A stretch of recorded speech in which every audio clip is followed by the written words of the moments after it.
Okay, we're going to reconvene the council meeting, and I'd like to note for the roll call that all members are present. I'd like to ask our, we have a baby in the audience. A singer, part of the chorus. I'd like to ask our attorney, Fred Galante, to report out of closed session.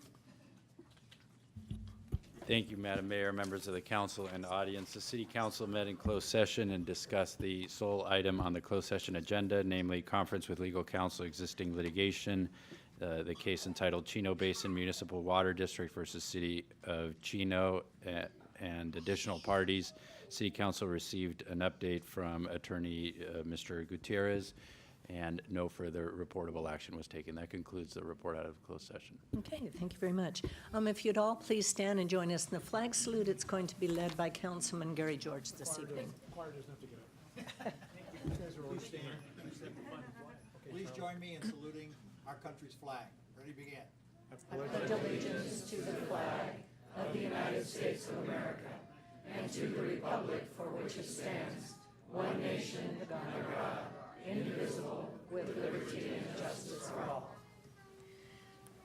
Okay, thank you very much. You may be seated. And we have our annual presentation this evening by the Chino Community Chorus. Good evening. Thank you for having us tonight. My name is Rebecca Gordon. I'm the new director of the Chino Valley Community Chorus. We're going to be doing a couple songs for you. The first is Merry Christmas, Merry Christmas from Home Alone 2 by John Williams.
Emily Dickinson. And the music is written by Audrey Snyder. Now that I'm done with this mic.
I was just going to say,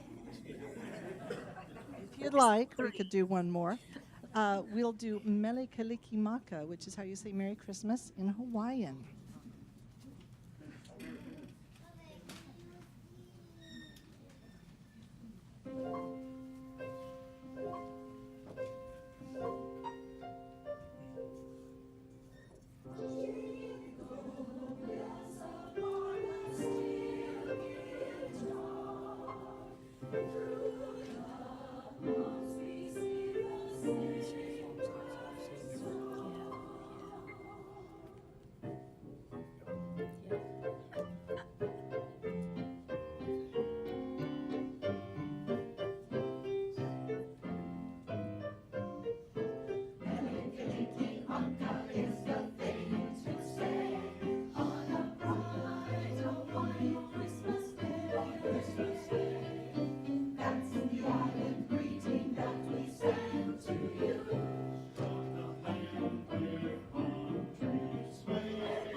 Thank you for having us. We've really enjoyed ourselves this evening, and have a good rest of the evening, too. I'd also like to note that Rebecca Gordon is the new, obviously, the new leader of the choir. She replaces Stan Berger, who was with the choir for many, many, many He years. was So a Rebecca, founding member, yes. welcome to the city of Chino and to our annual choir singing time. Thank you very much. You're welcome. We We're do gonna want, have a- can we promote our concert really quickly? Oh, yes, absolutely. We are having a full hour of music on Monday, December 17th at the Church of Jesus Christ of Latter-day Saints. It's on the corner of Peyton and Eucalyptus in the city of Chino Hills. And we would love to have you there. It's free, and we make cookies, so please come. Okay, we're going to have a very short recess so that the choir can exit. Thank you again for being here. Okay, we're back in session. We have a very special recognition this evening. I'd like to call up Jennifer Flexer. This is the recognition. Hi, Jennifer. This is recognition of 2018 Sports Legend Award winner. This recognition is awarded to an individual who has dedicated a minimum of 5 years as a volunteer to a Chino-based youth group. Nominees are considered for their demonstrated leadership, teaching ability, dedication to youth, sportsmanship, and positive coaching. And I'd like to read Jennifer's bio. Jennifer has volunteered with the Chino Girls Fast Pitch for the last 12 years as a team mom, scorekeeper, coach, commissioner, and now as a vice president of the administration. She helps wherever she can, even if it means stocking the snack bar. As a board member, she focuses on player development. She has organized various skill clinics with college athletes and developed a home run hitter program that instills confidence in young athletes. Jennifer leads by example and represents CGF very well. When the board recruits new board members, she sits down with each new member, outlines their duties, reviews the bylaws, rules, and regulations, and most importantly, supports them. She also facilitates team drafts to ensure that teams are evenly balanced to make the season enjoyable for players and their families. Jennifer emphasizes the recreational play format so girls in Chino have an opportunity to play softball. She focuses on developing and mentoring coaches using the Everyone Plays philosophy. She provides coaches with resources which outline drills and practice ideas that are age appropriate so that all girls in the program are working towards developing the same skills no matter which team they are on. She stresses the importance of good sportsmanship and that winning is second to building responsible and productive members of the community. At the end of the long day of softball, she is usually the last person standing after arriving early, waiting to congratulate winners and encouraging those that fell short just before helping to put equipment away for the next day. We want to congratulate Jennifer, the 2018 Chino Sports Legend Award recipient. Jennifer, before I present you with the award, do you have family members here? I do. I'd like you to call them up, please, and introduce them. Okay. Come on up. They have to come up. They didn't want to come up. They have to Oh, come. It's part of Chino. So this is my daughter Morgan Flexer, Madison Flexer, and my husband Chuck. They've played since they were 5 years old. Yeah, I understand you also have some other supporters here. Would you like them to come up as well? Yeah. I want everybody up here. Come on. Come on. This is Come on. This is very special.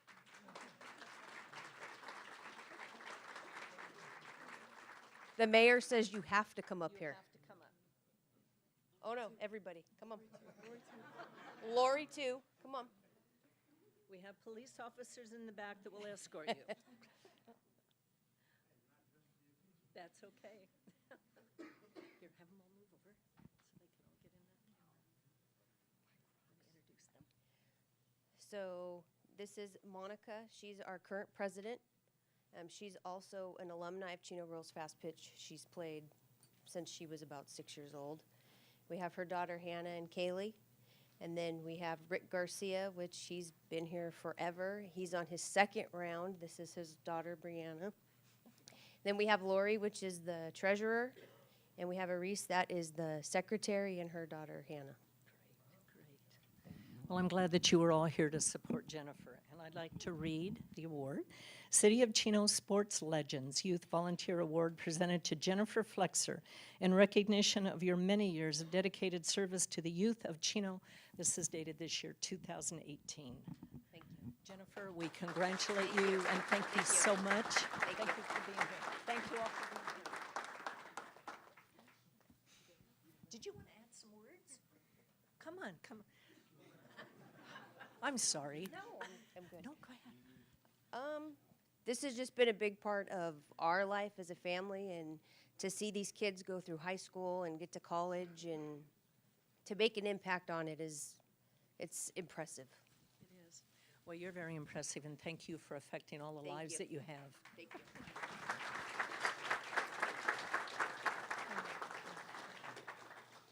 Okay, next, I'd like to call up Glenda Chavez. She's the Public Sector Manager with Waste Management.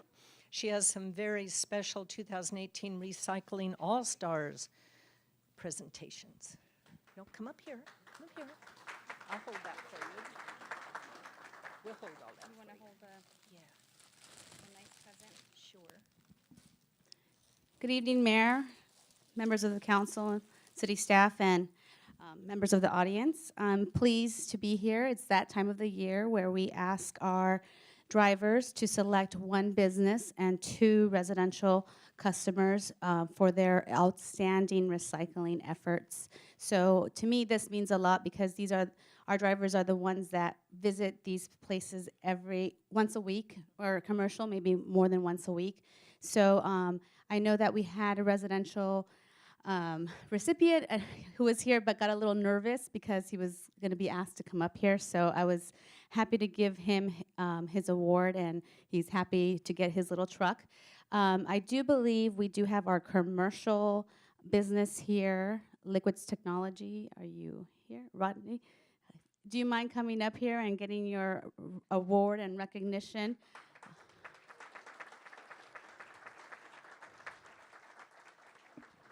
Thank you for coming. I made sure you got a commercial truck because that's what we're giving you recognition for. So I do want to add that the driver did say that your enclosure is never blocked, that it's always accessible, and that you are never overloaded, and that your recyclables are very clean. So, which is very important right now for us because recycling is changing. Contamination is a big issue. So we do recognize that and appreciate that you're doing your part. So thank you very much. Mayor, do you want to say? Yes. We want to thank you also for your contribution. It's what makes Chino special, are the people that go out of their way to make things work. Thank you very much. Do you mind taking this? Okay. Congratulations again.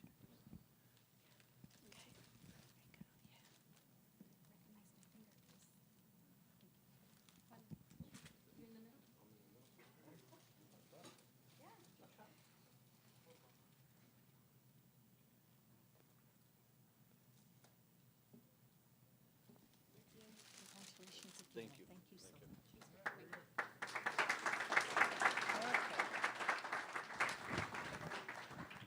Next, I would like to call down Councilman Garey George and Councilman Earl Elrod.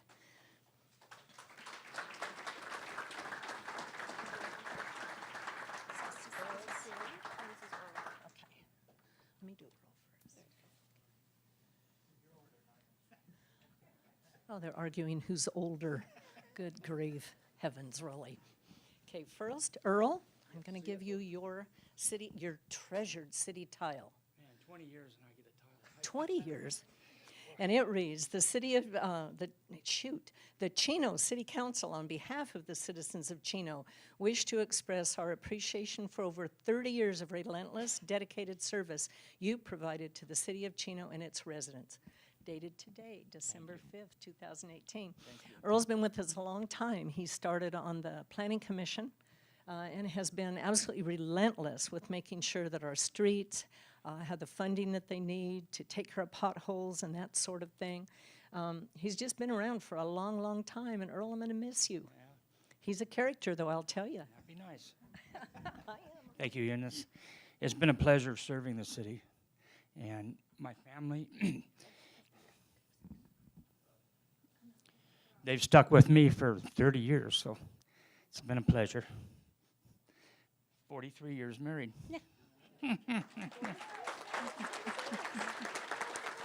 But thank you very much. It's been a pleasure. You're welcome.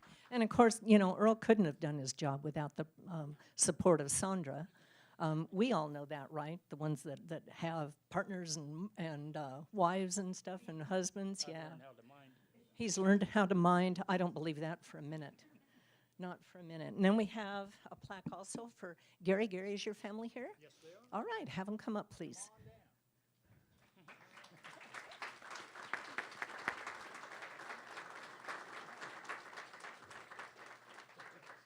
Haley and her phone. Want to introduce them real quick? Sure, if I can remember. Okay, we'll start on that end over there because as Sandra and Earl know, that's where I'm going to start. So that's my wife, Deborah. That's Timmy, my grandson. This is Brittany. And Brittany also played girls fast pitch softball, so she was should have come up with the other group, but she didn't come up. And our son, Jeff, and granddaughter, Madison, and granddaughter, Haley.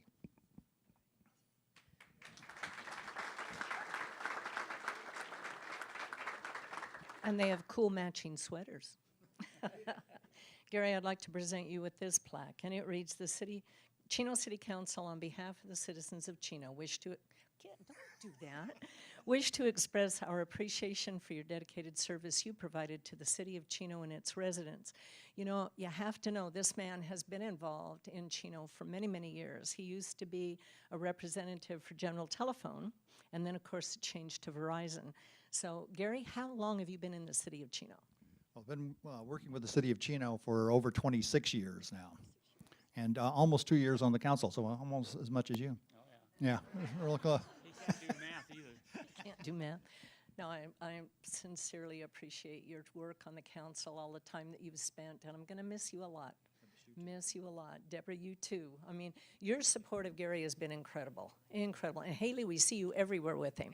She's the one that keeps her grandpa in order. It's up to Haley. Chino High School. So thank you both for all your dedicated service. It means a lot. Thank you.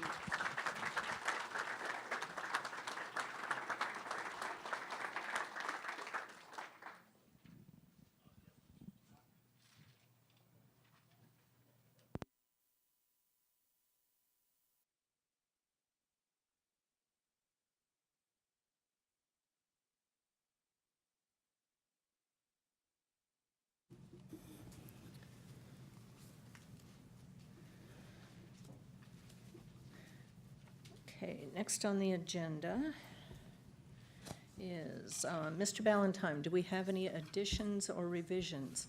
Yes, Mayor, I'd like to request that items number 12, 13, and 15 be removed from the agenda and returned back to staff. This is in light of, we had a planning commission hearing on Monday, and there are some follow-up items related to these. Okay, excellent.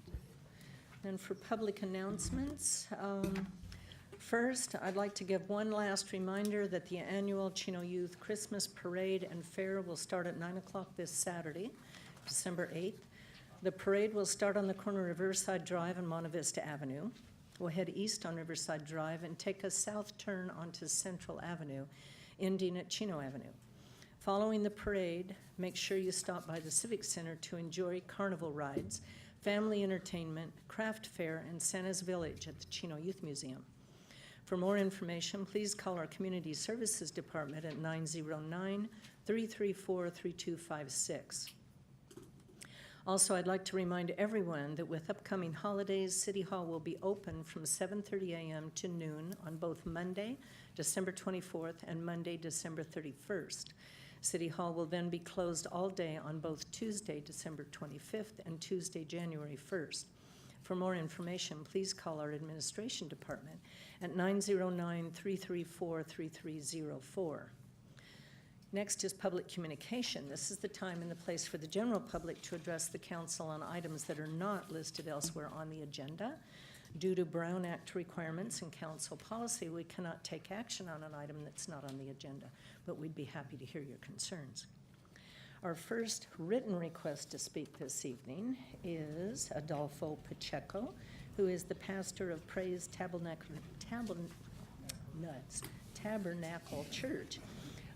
He is requesting to lead our invocation this evening, so I'd invite all those who would like to join us to please stand. Thank you, Mayor, City Council members. My wife instructed me to wear something festive. This is about as best I could do, so I apologize. It's a Looney Tunes tie. Before we get together in prayer, I want to thank the community of Chino, as well as the City Council member Eunice and all the staff workers of service here.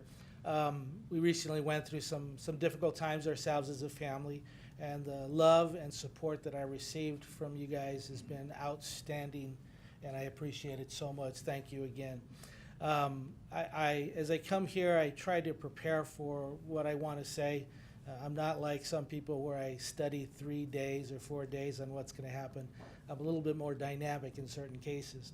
But as I come up here, I'm reminded that these sessions are designed to be something that leaves a legacy behind us. And while we're all excited about doing something that we feel is important to us, ultimately, I think as servants, we have to remind ourselves that what we do here is to do something for the betterment of the community, for those coming after us. And while we may think that our issues are more important, whether we bring them to the table or we rule on them from behind the seats, ultimately we have to ask ourselves, is this for the betterment of the community? Is this going to be a lasting thing that's going to last us after we leave? And I hope it's something that's done for good and not to harm what has already been established.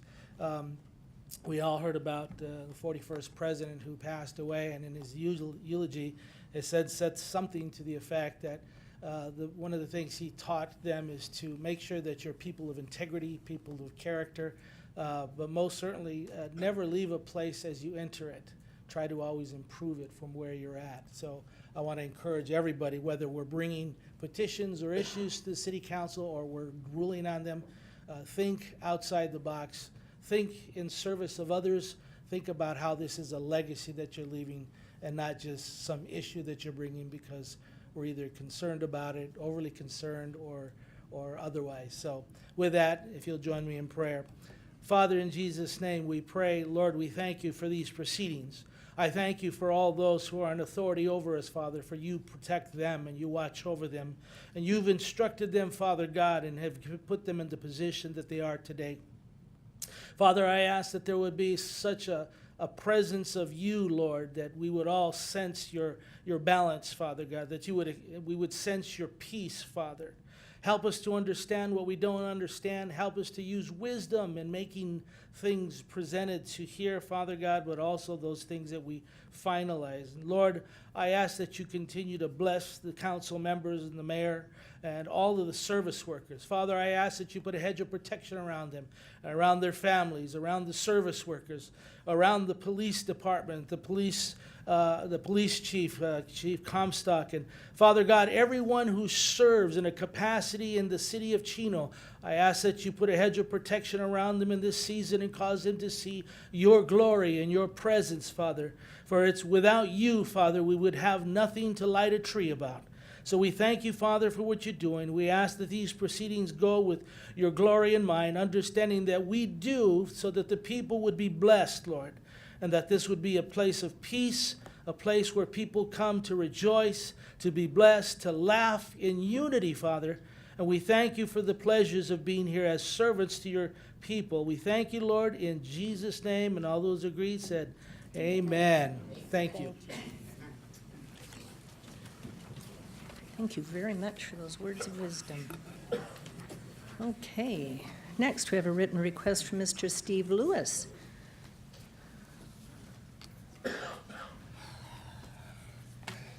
So much easier on that side. Hello, Madam Mayor, Council.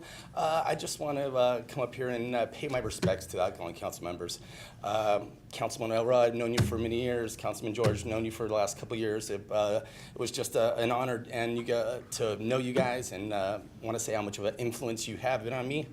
I remember showing up here like 18 years ago, you know, the little 24-year-old kid just said, you know what, you should go to a city council meeting. I'm like, I have no idea what's a council meeting. I don't know anything about that. I don't know anybody that works for the city. And I read the Champion a few times every once in a while here and there. And I go to this meeting, and she said, just go to one meeting and I'll never bug you again. I go to one meeting, and I'm like, all of this is going on in my city?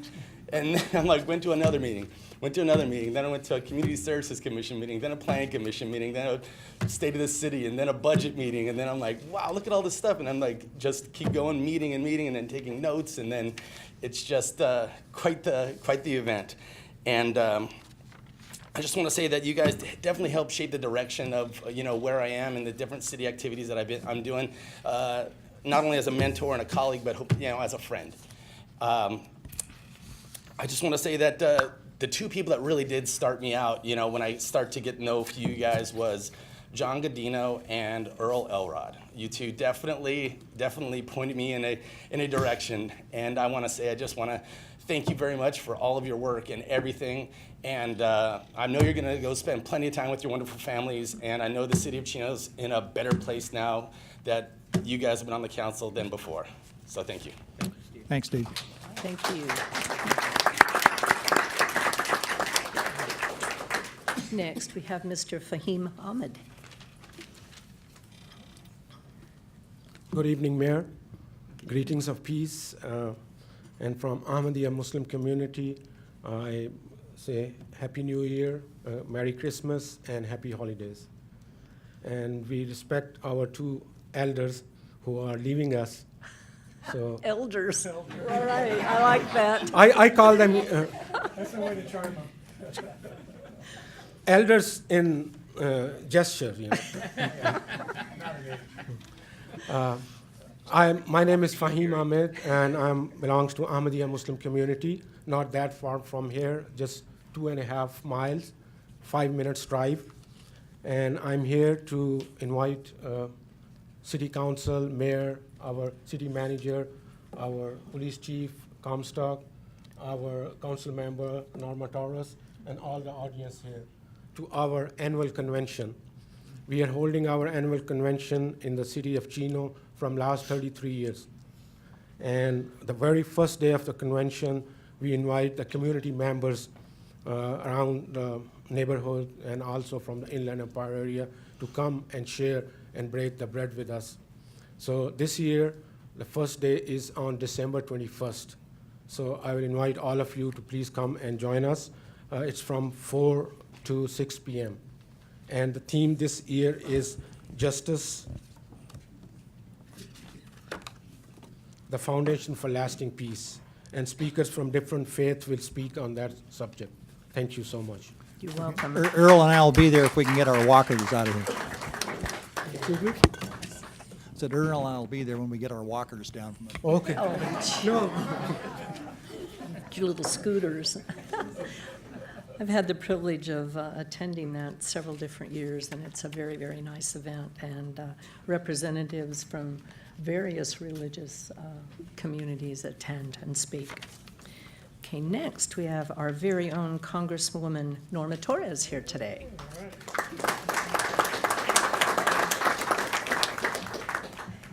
Thank you, Mayor. Really appreciate being with all of you, City Council members, and the community here today. I wanted to take an opportunity, since our votes were counseled in Congress, so I'm able to be here with you today. Just wanted to take an opportunity to thank the two outgoing City Council members. Earl, what can I say? Since 2008, when I was first elected to State Assembly, you were there from day one, and I really appreciated the fact that you never mix words. You know, we agreed and disagreed on things. You always let me know where you stood, and you provided guidance where you thought you could give me your good counsel, and I appreciate the friendship. I appreciate everything. I didn't know how else to thank you but to give you something special from my office, so I hope that you will accept this. It's a very small token from my heart to you, such a special person in our community. I'm going to leave this here Thank for you, Nora. Thank you very much. Garey, I know that you will be there. You will continue to be there, right, with our Right. community. And I'm talking, not just talking about the Chino Valley community, I'm talking about, you know, our entire Inland Empire. Whether it's toy drives or feeding the homeless or, you know, whatever activity where we needed you to be, your former employer, you were always there.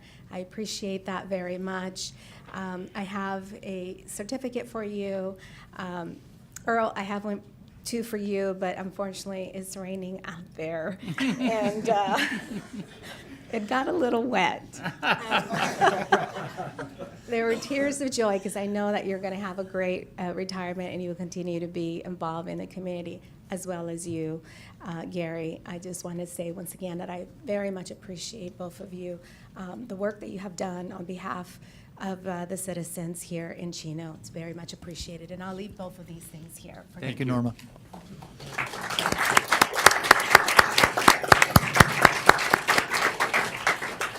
Okay, those are the only written requests to speak. Is there anyone else in the audience that would like to address the council on an item that's not on the agenda?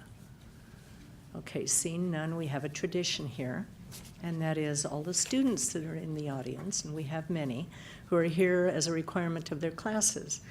You need to come up to the lectern, tell us your name, the school you attend, the name of your class, and your teacher. So line up and come up. Otherwise, you won't get school credit. You have to be on TV. Come on.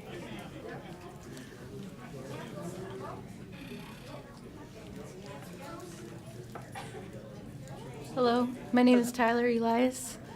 I go to Don Antonio Lugo High School, and my class is U.S. Government for Mr. Pope. Thank you.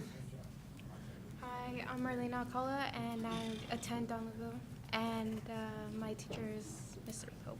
In your class? 2019. Okay.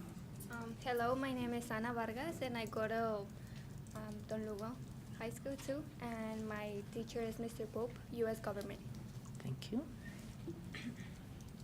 Hi, my name is Inamori Sanchez. I go to my school, Don Antonio Lugo, and my class is U.S. Government, and my teacher is Mr. Pope. Thank you. Hello, my name is Jack Pululian, and I attend Ruben S. Ayala High School, and this is for my government class for Mr. Kleibacher. Hello, my name is Christopher Palacios. I am a senior, and this is for my go to Ruben S. Ayala for my teacher Kleibacher. Thank you. Hello, my name is Jorge Mata, and I attend Ontario High School, and I am doing this for my teacher, Ms. Elwinger, from U.S. Government. Great. Thank you for being here. Hi, I'm Eduardo Gonzalez from Ontario High School as well, and I'm doing this for my AP Government class for Ms. Elwinger as well. Thank you. Hi, my name is Cassandra Rios. I attend Ayala High School, and I'm doing this for my government class for Kleibacher. Okay. Well, thank you for being here. We're represented tonight from Chino Hills, Chino, and Ontario. Now, I see some other students that are standing on the side, and they didn't come forward. Are you here for a class requirement? Come up. Come on. There's two others. You guys too? No? Hi, I'm Mia Lin. I'm from Ruben S. Ayala High School, and I'm doing this for my government class for Mr. Kleibacher. Thank you. Hi, I'm Krisha Pearl Medrano, and I attend Ruben S. Ayala. It's for my government class, and it's for Mr. Kleibacher. Thank you for being here. Anybody else that was holding out? Okay, seeing none. Yeah, Haley, you want to come up again? Be embarrassed by your grandpa? No? She already went through that once. Okay, then we'll move on to the consent calendar. As Mr. Ballantyne noted, we are pulling items number 12, 13, and 15, sending them back to staff. We're also going to pull item number 2 for separate action. And Mr. Galante also has an announcement to make on one of the items. Yes, thank you, Madam Mayor, members of the council and audience. On item number 18, the settlement agreement for water rights litigation on appeal of the Superior Court's denial of the motion of Water Master to approve the safe yield reset agreement. There's a slight revision to the recommendation, namely the recommendation will include the additional provision that the mayor will, the final version of the settlement agreement is subject to the approval of the form by the mayor. Okay, thank you. With that, the item is ready to be considered as part of the consent calendar. Okay, then I would entertain a motion on all items with the exception of 2, 12, 13, and 15. We need the voting screen. Unless it isn't working.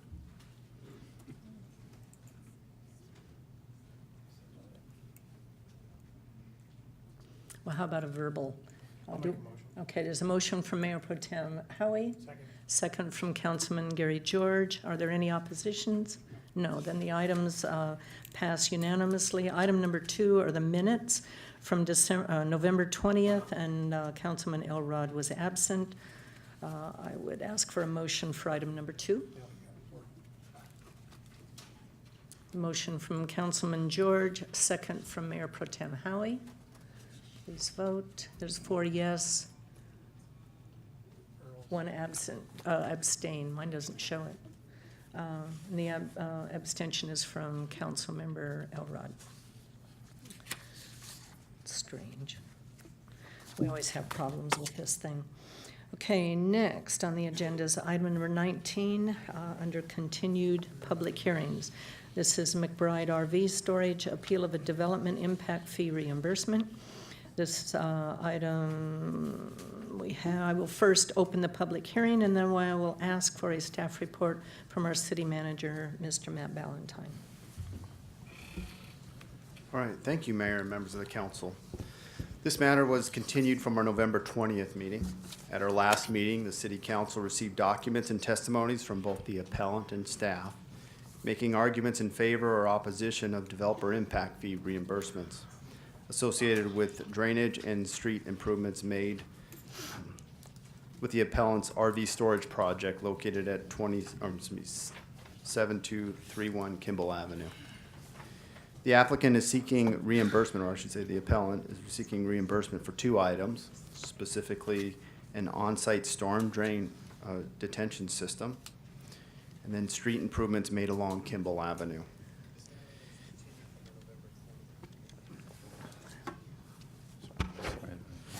It was the consensus of the council to continue this matter this evening in order to review and further consider the voluminous amount of information presented at our last meeting. Mr. McBride is represented by his attorney, Mr. Fisher. Some of the arguments presented by Mr. Fisher include, but are not limited to, his client was denied due process, hence the matter was referred back to the city council. Jim Hill, the city engineer, determined the on-site storm drain detention system and street improvements were DIF eligible, and they agreed with his fee calculations. There was a suggestion that on-site stormwater detention system receive some water generated off-site. The city failed to collect DIF fees as part of the bankruptcy. The attorney Mr.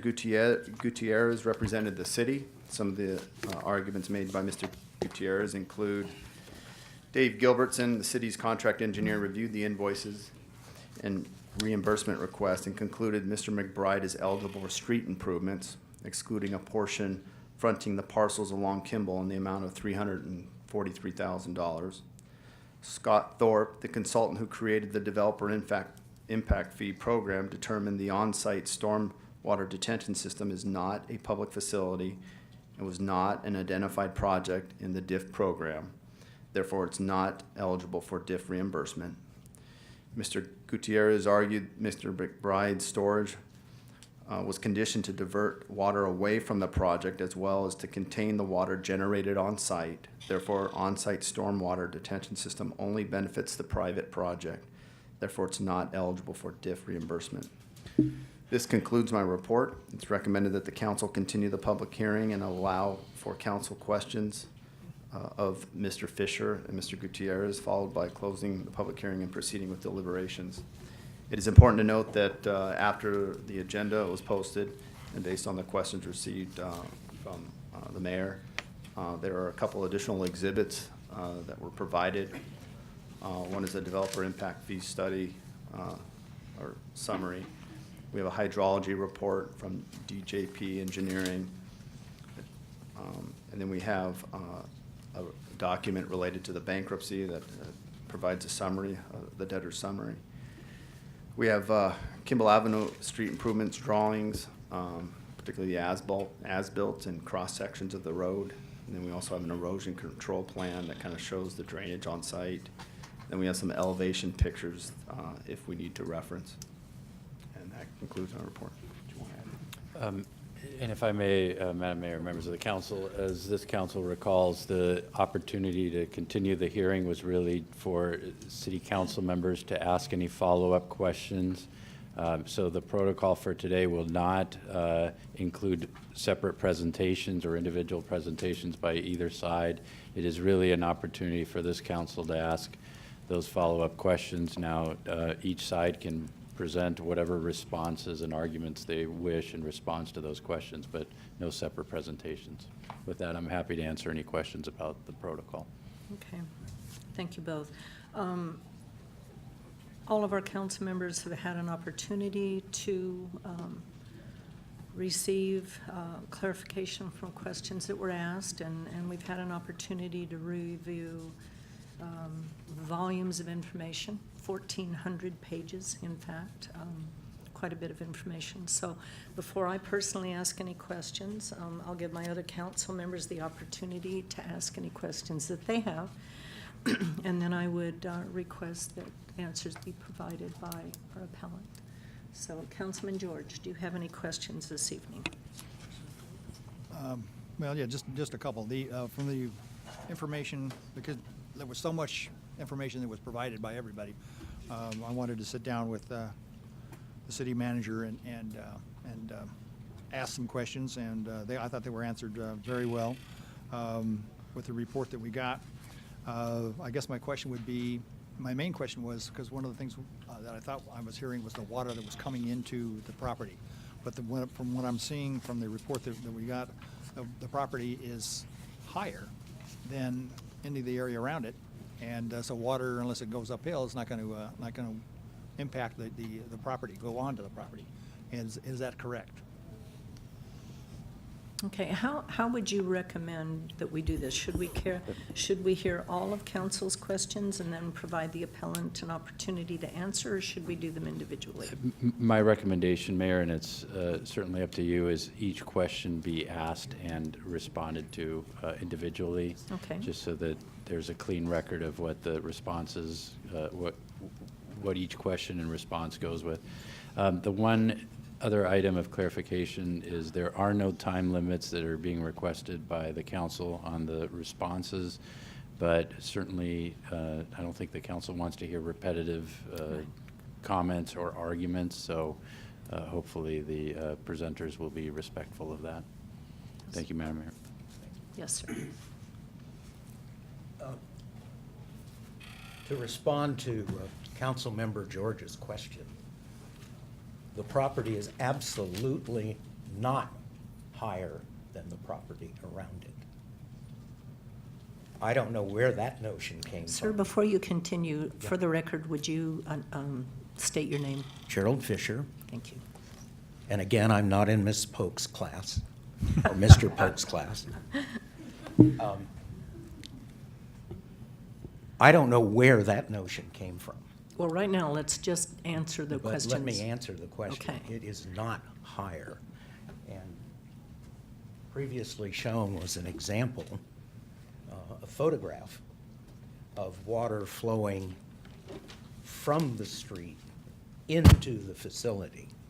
If the facility was higher, that would be impossible. So you're saying the streets are higher than your Yes. facility? Absolutely. Okay. And there is substantial evidence to demonstrate that.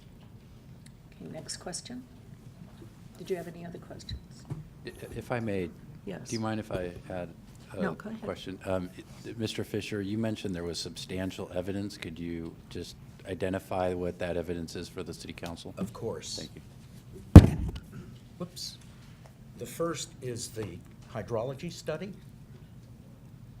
And in the introduction to the hydrology study, and I'll simply read it to you if I may, and I'll try to be brief in finding it.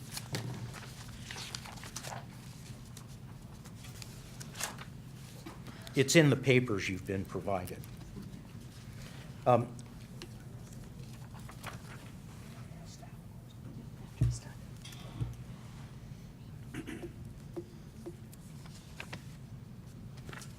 (161 to 228) of our papers.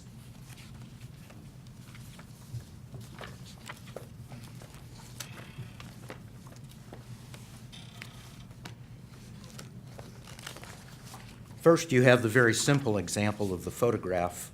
I realize two council members were not here. One council member was not here on November 20th. But we do have the photograph if they'd like to see it. On page 164 of 272, the hydrologist described existing conditions. And those conditions were: topography illustrates that off-site runoff originates from tributary areas south of Riverside Drive through portions of the Chino Airport to Kimball Avenue. Existing land use consists of airport-related and agricultural areas. Runoff contributing from north of the project site flows across Kimball Avenue and into the site in the form of sheet flows. And the testimony on November 20th was that when the conditions were being developed, Mr. Alira, as traffic manager, was one of the people who conferred with others and requested the storm drain in the conditions because it was preventing automobiles from getting to the Lewis Clubhouse when it rained. The street flooded in, to use the words of the hydrologist, sheet flows. The clubhouse, which is way down the street from Yeah, where you are? yeah. Okay, but The whole area just I'm flooded. interested in the area where your property is, not where Lewis's. Well, no, it was preventing people from getting there, apparently, because of the sheet flows. And you can see from the photograph,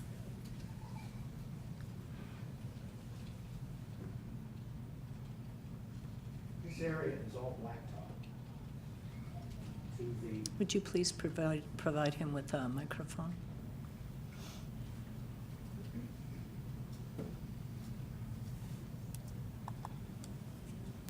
Not used to using a microphone. Thank you. The area on the left side of the property is blacktop. What Mr. McBride demonstrated was that the blacktop here, which leads to the storm drain that is underneath the property, has white streaks. You can see water running in that direction. Okay, we Which- did cover that. Which two streets are you, point the two streets out. Andy, could you? No, you can leave it there.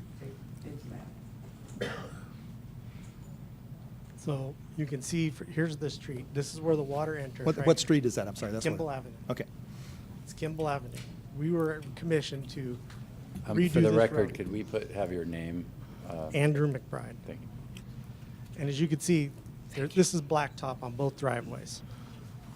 See the color of the blacktop across the facility? This is all whited out from the water sediment that flows from the street down through here, across down here, and it collects down there and it goes to the underground storm drain system. And the, off of Kimball, the elevation, when it hits going across. and This hits the all road, goes downhill. It's not, so you're saying that that's down from the street, not up from the street? Correct. This is all downhill going down from here all the way down. That's the physical evidence that you could see that it's been collecting water. This is before the actual gas station's actually on the corner built. As you can see there, it's not built yet. So this is between 2006 when we finished the project and 2009 when the gas station was built. So we could already see from just a couple years of rain, you could see the stains. So physically, you can see that the water comes on the property. Does that answer your question? Any other questions? Yes, I want to follow up on. Yes. Has Mr. Fisher, anybody seen the report that we have that shows the That was elevation? distributed last night. Yep. We received something after hours. So you're saying you haven't seen this? No. Well, it's similar to what we received tonight that we didn't have an opportunity to look at. Okay. Do you have any other questions? Okay. Councilman Howie, or Mayor Pro Tem Howie? Yeah, my question regarding that was when the gas station was built. Excuse me, may I respond to go the ahead. question also? Yes. So I'm responding to Councilmember George's question. Jimmy, give your name for the record. Yes, my name is Jimmy Gutierrez. I represent the city on this. I'm responding to Councilmember George's question. The reality is that no water outside of this property flows onto the property. The hydrology report that Mr. Fisher was referring to was a hydrology report that was prepared before there was any construction on the site. So it may well have been that prior to the construction, there was some water north of Kimball that flowed onto the property. But what's important about that hydrology report is the executive summary that says when everything is built out, including the streets along Kimball, there will be no off-site water that flows onto this property. Instead, the off-site water will flow east into a detention basin that is the DIF facility. Secondly, the photographs that were submitted by the city exhibits demonstrates that the street improvements that are there now, including the curb and the gutter, are higher than the street, and there is no way for any water on the street to go up onto the property. Instead, it goes south along Kimball, and it goes, south along Euclid and east along Kimball past this property. Mr. Howie. Yeah, well, so my question was, when the gas station was built and the street improvements were done, has it created no water going onto their site from these other improvements that were completed? So that apparently from the stuff that we've gotten, looks like there's no water going onto the site. Well, you could see physical evidence that it does. Well, but that's in 2004 to 6. Well, nothing's changed. We haven't the streets haven't changed. We've built along that whole front. Apparently, no water's going into there now. The street hasn't changed. Since I built the street for the city, Okay. the street has not been changed. Nothing has changed. Even the developments for the gas station, I did the developments Right. for them. And and the water's been diverted, correct? Diverted onto my property. That's why I collect the water that flowed across there in sheets. That's not the reports we're seeing. No, well, I'm just telling you, that's what physically it does.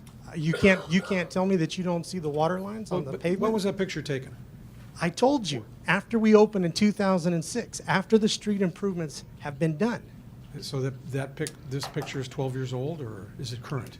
No, this picture, It's not current because the gas it's station's not current on because the there. gas station's not Right. there. But I'm showing you that in the first 2 years, after the street improvements were made, you can physically see that water collects onto the thing. Here's the thing, they sent pictures, but it's been raining for the past few days. They could have came out, and we could have took pictures together to show you the rain going down the driveway. But they didn't do that. like to add one other point to that. Okay. McBrides have not had the opportunity to have this hearing. That's why we're having For it last well, month and but my now. point is, they were conditioned to do the storm drain, paid for it, did it in 2008. We're now 2018, and the question seems to be, gee, once they've done it, once they've paid for it, we don't have to consider reimbursing them? Mr. Fisher, let's stick to answering questions right now. Well, that's the And question. then we'll bring up all the information. But okay? that's the point, You're, is well, you're making a we're much statement. later. Right now, let's not make statements. Let's ask questions and get the answers. Okay? Well, I simply wanted to emphasize that we're I much understand. later All right. for good reason. Okay, any other questions, Oh, Tom? I'd like to have. Excuse me, Jimmy Gutierrez again. I'd like to respond to Mr. McBride. First of all, I'd like to say that this procedure is very unruly when people are just jumping up. I'm used to a more orderly procedure, but because Mr. McBride got up and said what he said, I need to point out a very, very clear and strong fact, and that is that the McBrides have never produced any evidence that water actually flows on the property into the detention basin, and they've never produced any evidence as to the quantity. Even to this day, they said it happens, but there's never been any evidence. If they're complaining because there's been an 8-year delay, that means they should have had 8 years worth of data. They have no data to show that the water goes in there.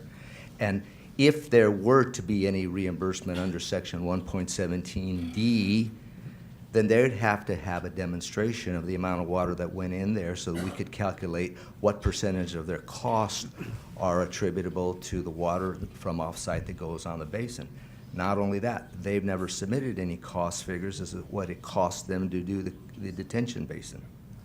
Mr. McBride, Yeah. wait. Okay, I don't want to get into arguing right now. I would like the council members to be able to ask their question. Wait, Well, I have to please respond. wait. I would like the council members to be able to ask, he will get an opportunity to talk. I would like the council members to be able to ask all their questions, especially if there's similar questions. Then you bring forward your information, and then we'll bring forward our information. But this going back and forth and arguing, we're not going to get to a point where we have any kind of consensus. So if you could please allow the council members to ask the questions and then answer simply so that we can get all the information out. Mayor, there was a reference to photos. Can we show the audience and the council? Mr. what McBride's photos? What Mr. Gutierrez was referring to in the exhibit? Yes. So, Ariana, can you pull up? We're talking about the frontage improvement, so you can see the photos that's being referred to. And the discussion is whether or not water goes onto the property and whether or not the street, if you go to the very first photo, whether or not the street was higher than the parcel. Slow down. So you can kind of see the front of the street and then the elevation of the property. And then there's also an exhibit as it relates to the Kimball Avenue as far as the cross section. So that's exhibit E.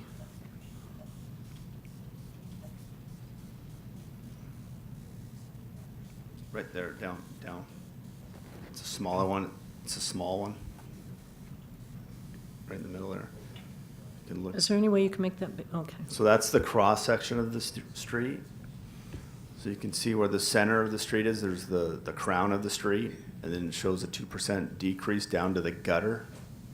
The gutter's elevation is roughly 593 feet above above sea level. And then you can see the curb, it goes up. And then the parkway goes up roughly 2%. So when there's a reference that the street is higher than the property, that doesn't appear to be the case by this exhibit. And this picture was the plans that Mr. McBride, when they had the street constructed, that's the specifications that Correct. And then the street was photos constructed show to. how that was constructed. Well, I have to object because I feel like I'm getting ganged up here. Not only he's testifying, I'm the only one not allowed to speak here today. You have been allowed to speak, and you're going to be allowed to speak. can you provide additional information? Yes. But not just a photo of 6 years ago. Do you have information about water that can go uphill onto your Yes. property? Okay. No. This is what I'm getting at. I'd like to refer to page 155. This is my site, my conditions of approval for the project. Do you have that? Well, I have 3 volumes of information. So which page? Is it part 1? You'd be in part 1? Part 1, page what? Yeah, if you look at, the pages are numbered at the bottom, page 155 of 272. Do you guys have that? This is like page 600, 700. 700, eggs. Backwards, flip it over. Or no. We're on page 1100 now.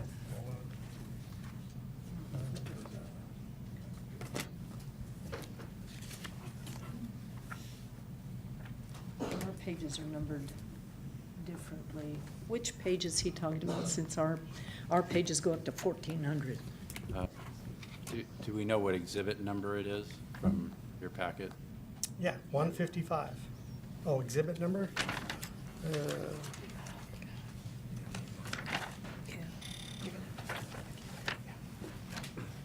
Page 937. Thank you, sir.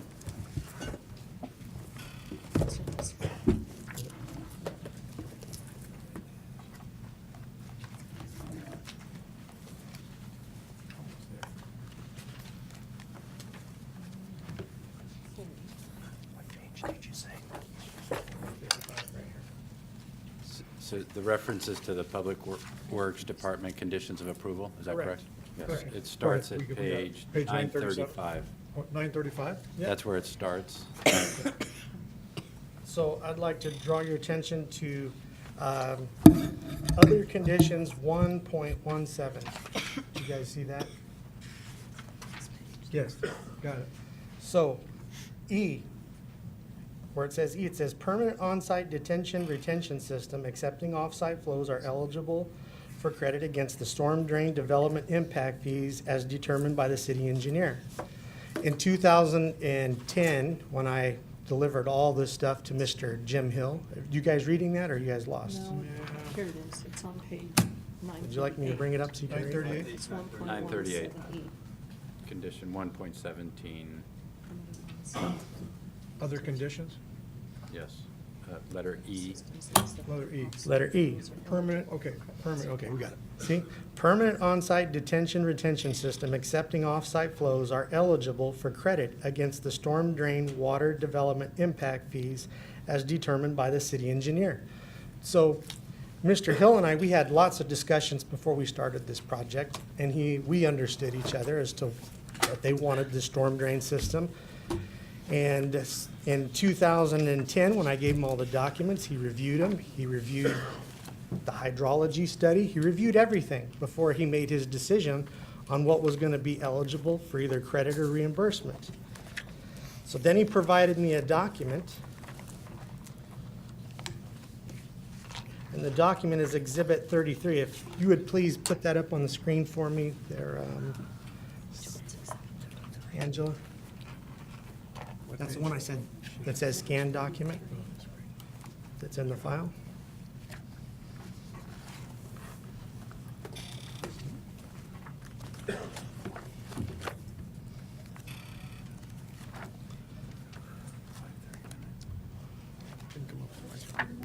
Scan doc, it says scan doc.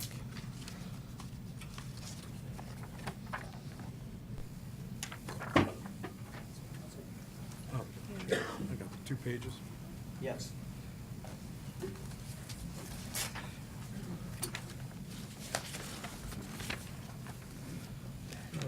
There's no date. The document that we were given, there's no date or signature on this. It's only 2 pages? 2 pages. This is what was given to us when we met with Mr. Allaire, the city attorney. It's not the full document. The last of page 2? No, the last, look at, the last of page 2 is mid-sentence. Yeah. It just There must be another stops. page, there must be another page. There's got to be right? another page. There's 2 pages to it? Do you have There's the 2 only pa- 2, but there's got to be more. The bottom of Yes, page 2 there's a third is- page. Well, we don't have that. Um, Sorry. I had to bring it up. Third page has to do with Phase 3. Has nothing to do with our tonight's discussion. Phase. Okay, so this document here, if you look, just point up to the, where it says right here on page 1. This was what was presented to us and what the city demanded, that we accept these calculations in 2011.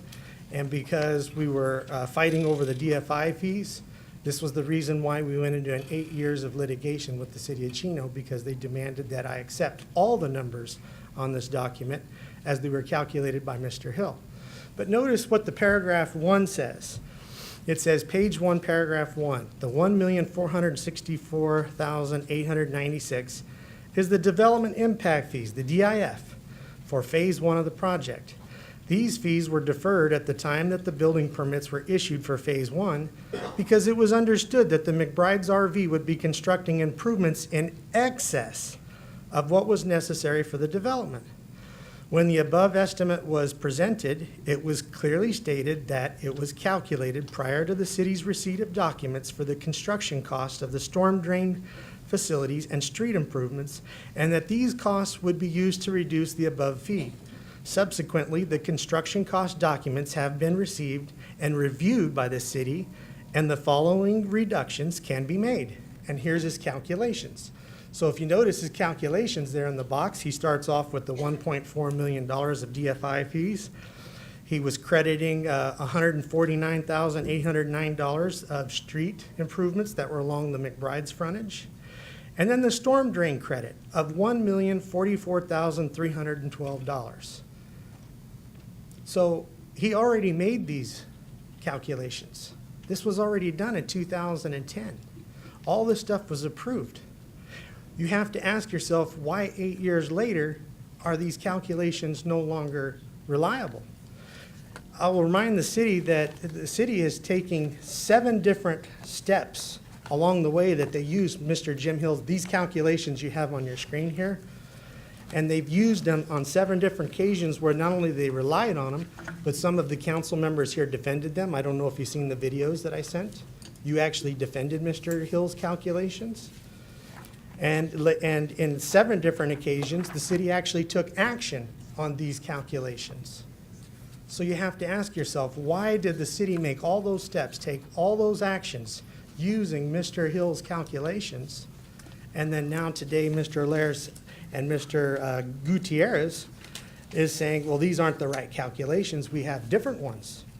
Well, what you have to do is you have to compare the 2 documents. You see, Mr. Plasentia's document says there's only $340,000 of reimbursement. Mr. Hill's document, it calculates to $1.7 million. Any 5th grader can do the arithmetic and find out that the difference between the 2 different calculations is $1.4 million, which happens to be the exact amount of the DFI fee that Mr. Alaire forgot to file a claim for. Okay, Mr. McBride, again, I would like all the questions to come out. I'm going to reserve my comments and my own questions until everyone else is completed. Okay? Mayor, may I respond? Yes. Jimmy Gutierrez again. First of all, Mr. McBride didn't answer the question. The question is, what's the evidence that water's going on the site? That was a question. And he deviates substantially, and he gave you a red herring. For example, he quoted section 1.17E, but that section doesn't say they get reimbursed. It says they get a credit against fees, which is much different. What it means is that if they do a facility that takes on water, they're entitled not to the payment of water, they're entitled to a deduction from their fees. There isn't any requirement here for there to be reimbursement. That's number 1. Number 2, this document that they're making reference to is a document that Mr. O'Leary told you is not an official document. As we've already noted, it has no date, it's not on the city letterhead, it's not signed by anybody. This was more likely a work in progress. And further, it is in error if they're trying to infer that there was an indication that there was some entitlement to the cost of the detention basin, because you've already heard testimony. Number one, the detention basin is not in the DIF program, therefore it's not entitled to reimbursement. And number two, there is no demonstration that the detention basin received off-site water.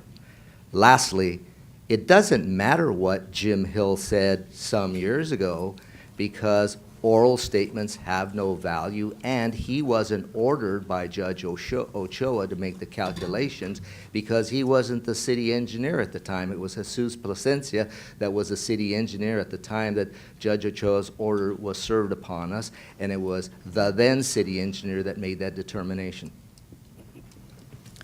Do you have any other further questions? Well, I think I'll defer, I think a lot of your questions are going to be the same as mine, so I'll defer to make some comments later, but go ahead. All right, Mr. Elrod? Mr. Rodriguez? No? Okay. I have spent hours studying this, hours and hours and hours. And so I've gone through a lot of information. So this is going to take a little bit of time, but first, I would like to make a statement, a few statements. First, the City Council has a fiduciary responsibility to our community, our citizens. It's their money, not ours. City Council, we are the ultimate authority. Staff cannot bind the city to agreements unless it's backed by the authority of the City Council, which makes sense. Just as your employees can't bind you to something that you haven't agreed to. With this understanding, I have determined the following. There's been a lot of verbal discussions and reference to negotiations between the appellant and the staff. The result of these discussions should have been memorialized in a document that was dated, signed, and adopted by the council. We have two main issues before us. The first is a simple one, and that's the street reimbursement. So I would like to ask some questions about the street, separate from the storm drain. Okay. I would like to ask the colored map be displayed, please. Okay. There is a mutual understanding that between all of us, both parties, that the street improvements are DIF eligible if they serve traffic circulation and divert water for the whole region, the entire region, in addition to diverting water away from the private development, which is noted in yellow, green, and orange. We agree with that, correct? You paid to have the street put in. Those are DIF eligible. We agree that we owe you that. We have seen the receipts for that, and the agreed upon amount for that, the green, yellow, and orange, is $343,000. No, absolutely not. Okay, can you clarify it's not 343 for the green, yellow, and orange? Absolutely. So the reason, for the green, what Green, colors? yellow, and orange. Yes, no, absolutely not. Could you pull back up the document again, Mr. Hills? I'm not talking about Mr. Hills. I'm talking about the receipts that you have showed us for what you constructed. Yeah, I'm talking about the receipts that I gave Mr. Hill at the time, back in 2010. These were the calculations the city has used 7 different times. You were even on the actual video defending the calculations in an appeals hearing from the Park Crest development. Then what was no, I'm not talking about Park Crest right now. I'm just talking about You're yellow. saying green. Green is Park Crest. You're trying to lump in the whole Park street. Crest was pink. That was No, the one that we messed up in. No, absolutely not. All of Park Crest developments, if you read the condition, anything beyond the property is in the blue. That's my property. No, I Everything understand beyond that. it was I supposed to be understand. reimbursed by Park But right Crest. now, I'm just talking about yellow, green, and orange. I'm gonna get to the pink. I'm just talking about the yellow, green, and orange. We agree that the reimbursement amount to you, based on your receipts, for just the yellow, green, and orange was $343, correct? No. No. Then what was the amount that it cost you for the yellow, green, and orange? Well, I wasn't asked to break it down that way. I was asked, if we're gonna use this chart here, the pink, green, and yellow was Park Crest, all of that, because it was along the frontage of, okay? Okay, the pink The pink, was, the green, hang on just a minute. The pink was 54,200.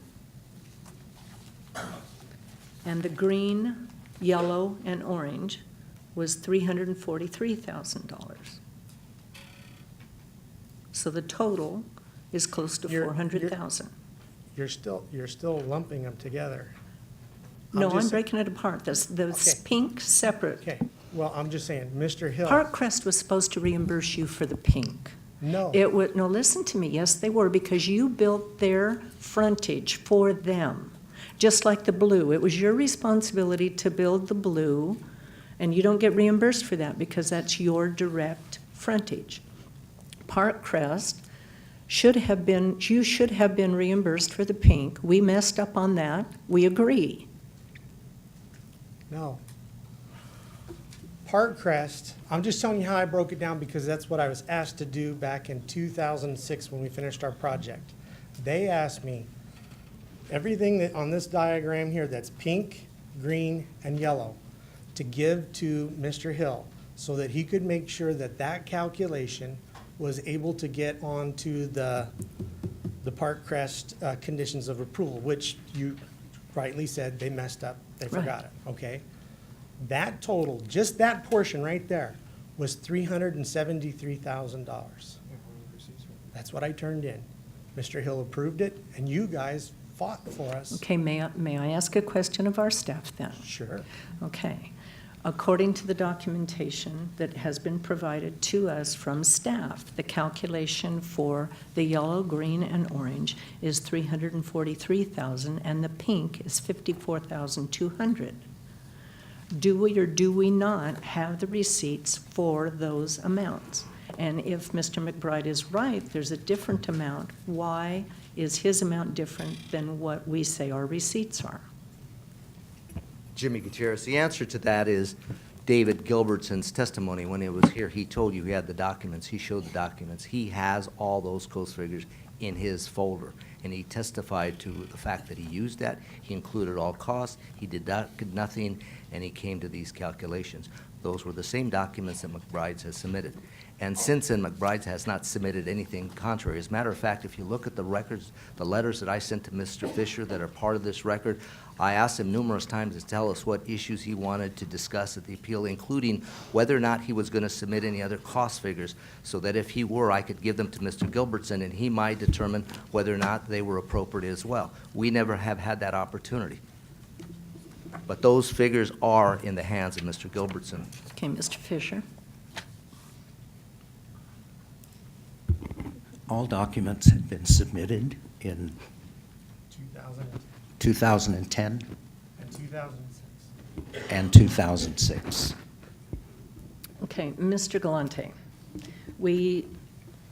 I need your assistance in this. We have figures that we were provided.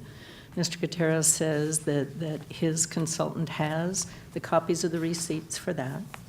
And now there's a disagreement in what the receipts were. What is an appropriate method to resolve the discrepancy? Well, this council is considering this appeal that is brought by Mr. McBride. It is the duty and the burden of Mr. McBride to demonstrate that whatever costs and reimbursements he is entitled to are justified. If this council doesn't see justification for Mr. McBride's version of those costs, you can take that into consideration. I believe it is his burden to demonstrate that those costs are appropriate. Otherwise, you have the testimony and evidence that's been provided by the city. Well, it seems pretty black and white to me, that if there are receipts for, right now, the yellow, green, and orange, if we have copies of receipts, he has copies of receipts. I see no reason why that can't be compared. The pink has been identified as $54,200. If you add, the city made a mistake. We did not require Park Crest to pay that money so that we could provide it to Mr. McBride. Park Crest was not responsible for the entire cost of the green and the yellow because that comes out of DIF, and multiple agencies pay toward a DIF. So McBride was eligible for the DIF reimbursement for yellow, green, and orange. That comes from DIF. Pink was supposed to come from Park Crest through us to Mr. McBride, and we did not do that. That is our fault. It seems pretty simple to me that if we compared the receipts that we have with the receipts that Mr. McBride has, we would be able to reconcile the differences in the numbers. Is that allowed? That is certainly allowed. Because Mr. McBride performed the improvements, there'd be his contractor's receipts. So I would assume there's one set of receipts. There wouldn't be two separate exhibits to compare. Maybe Mr. Gutierrez can confirm that, but there should have been one contractor, and it would have been Mr. McBride's contractor. There should be one set of receipts. Correct. Right, that we could compare and see why there's a difference. You still have receipts? Just go ahead and take care of that. Okay. Well, one of the problems we have is we didn't know who Mr. Gilbertson was until November 20th, when he testified that he did the calculations. I have in front of me a document presented under the code, which the city was ordered to do, signed by Jose, or Jesus Plasencia, which said he did the calculations.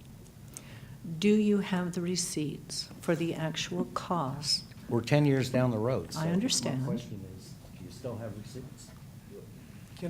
Can I spend 2 minutes to prove to you, it's simple, so you don't even have to look at receipts? Did you know that the city prepared 2 reimbursement agreements totaling $373,610.02 was delivered to my family to sign? Give me by that Mr. number Jose. again. 373. $373,610.02. Okay. Okay? That is just for the pink, the green, and the yellow. The city already sent it to me. My father signed it, dated it 11/15/2010. It was delivered to Mr. Jose Allaire, and he refused to bring it to city council for the past 8 years. Okay? So I ask you this question. How come just that portion, the pink, the green, and the yellow, was good enough to write 2 reimbursement agreements for $373,000, and yet today their calculations are less than just for the whole thing, for the entire I'm project? trying to get to the bottom of it.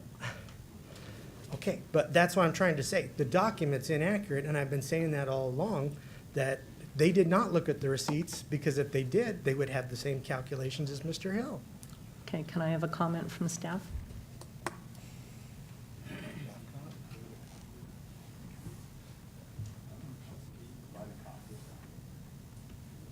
we get a copy of that? It should be in your materials, but Copy of what? It's in the material. yeah, it's in the materials. but- Here's one of the reimbursement agreements that were signed.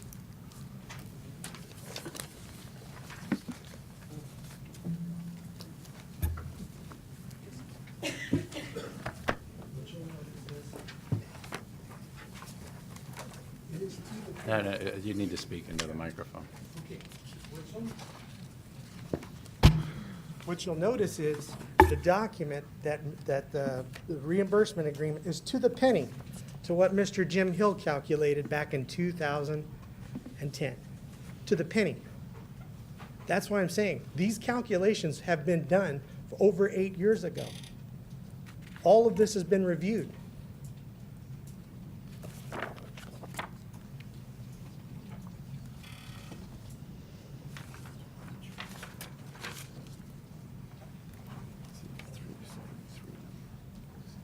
May I respond briefly?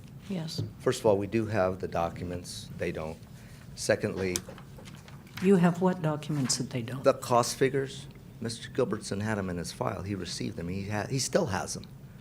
And we haven't received anything that differs from that, notwithstanding my multiple written requests to Mr. Fisher.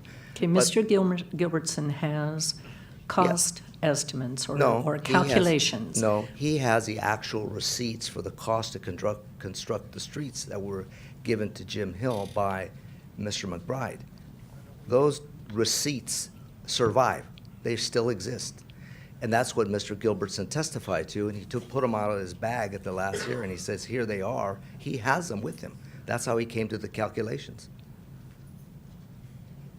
We've never had anything different from that or in addition to that, notwithstanding my request that they do so if they disagreed with their numbers. The letters that I submitted as part of my evidence package show that.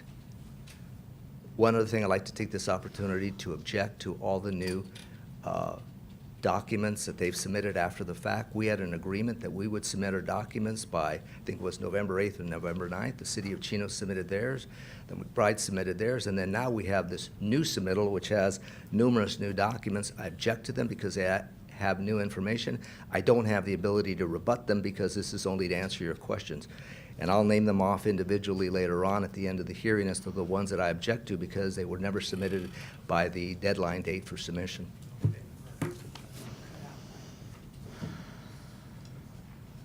They were removed from our packet anyway. I'd simply Okay. like to refer to Mr. Gilbertson, since that question was raised. He said he did the calculations. A document was submitted to Judge Ochoa as a response to an order from Judge Ochoa in which Jesus Plasencia said he did the calculations. I'm going to object to consideration of that document as false by the council.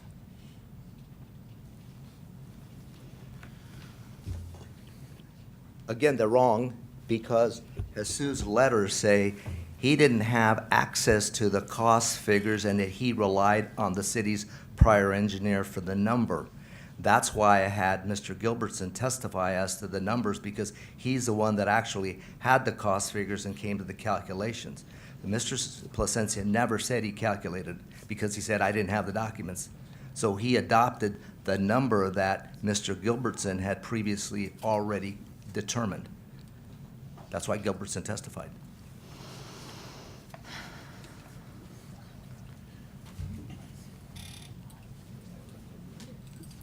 You can see why this litigation has gone on for 8 years. Well, we have numbers that were provided to us for the green, yellow, and orange. And the information provided to us was $343,000 for the yellow, green, and orange that should have been reimbursed to McBride. The pink area, we absolutely acknowledge that we made a mistake and did not get Parkcrest to pay that, and therefore it wasn't available to reimburse you. It's our mistake, we need to pay it. That amount of money is $54,200. We acknowledge that, we're not arguing that, according to the documents that have been provided to the council. One point that I would like to make is that I have seen no record at all that the appellant, you, Mr. McBride, your company, have paid their diff fees of $578,000, $578,080 that was owed to the city at the time of building permits. And the $578,080 that was owed to the city of Chino is acknowledged by your bankruptcy documentation. And that amount that was owed to the city was you were released of responsibility for paying that because you filed bankruptcy. So you didn't pay your diffs. That's in your own documentation, and I believe that's true, right? And that amount of money They're also included within that $578,080 that the bankruptcy relieved you of paying. There was an estimated $29,571 that would have been owed back to you from the project's portion of the citywide bridges, thoroughfares, and transportation diffs. So the bankruptcy court granted you I think it's called a declaratory relief from paying your creditors millions of dollars, including the $578,080 that was owed to the city. Interestingly, looking through the documents, I was unable to find anything in the bankruptcy papers where the city owed you any kind of reimbursement. And although I'm certainly not an attorney and not an expert in anything, it's my understanding that during a bankruptcy, if you have income, that has to be declared as well, because whatever income is owed to you then is going to be spread amongst your creditors that ended up not getting paid.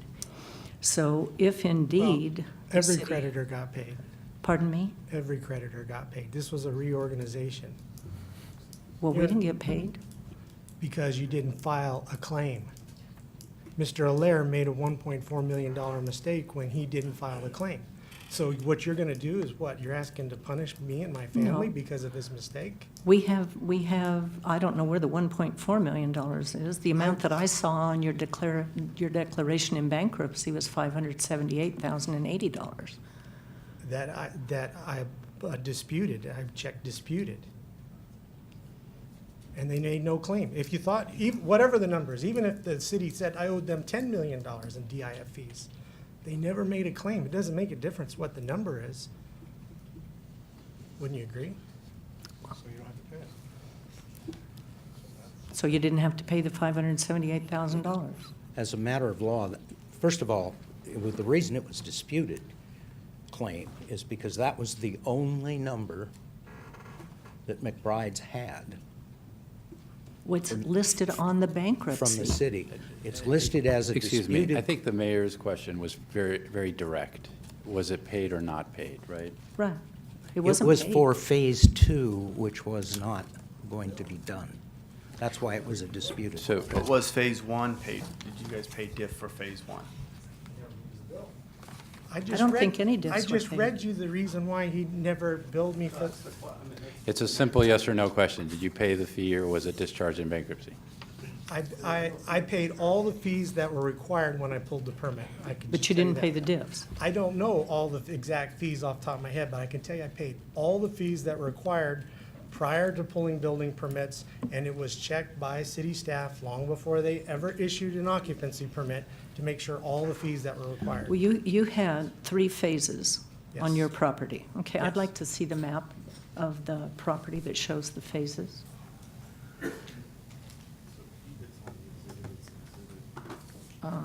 F? Yeah, F. No, down, down. Down, up, no, down, the other way. The other, like that, no, the other direction. Okay, stop, and now shrink it. Down, okay, wait. All right, there was phase 1, which is your RV place. Yes. Okay.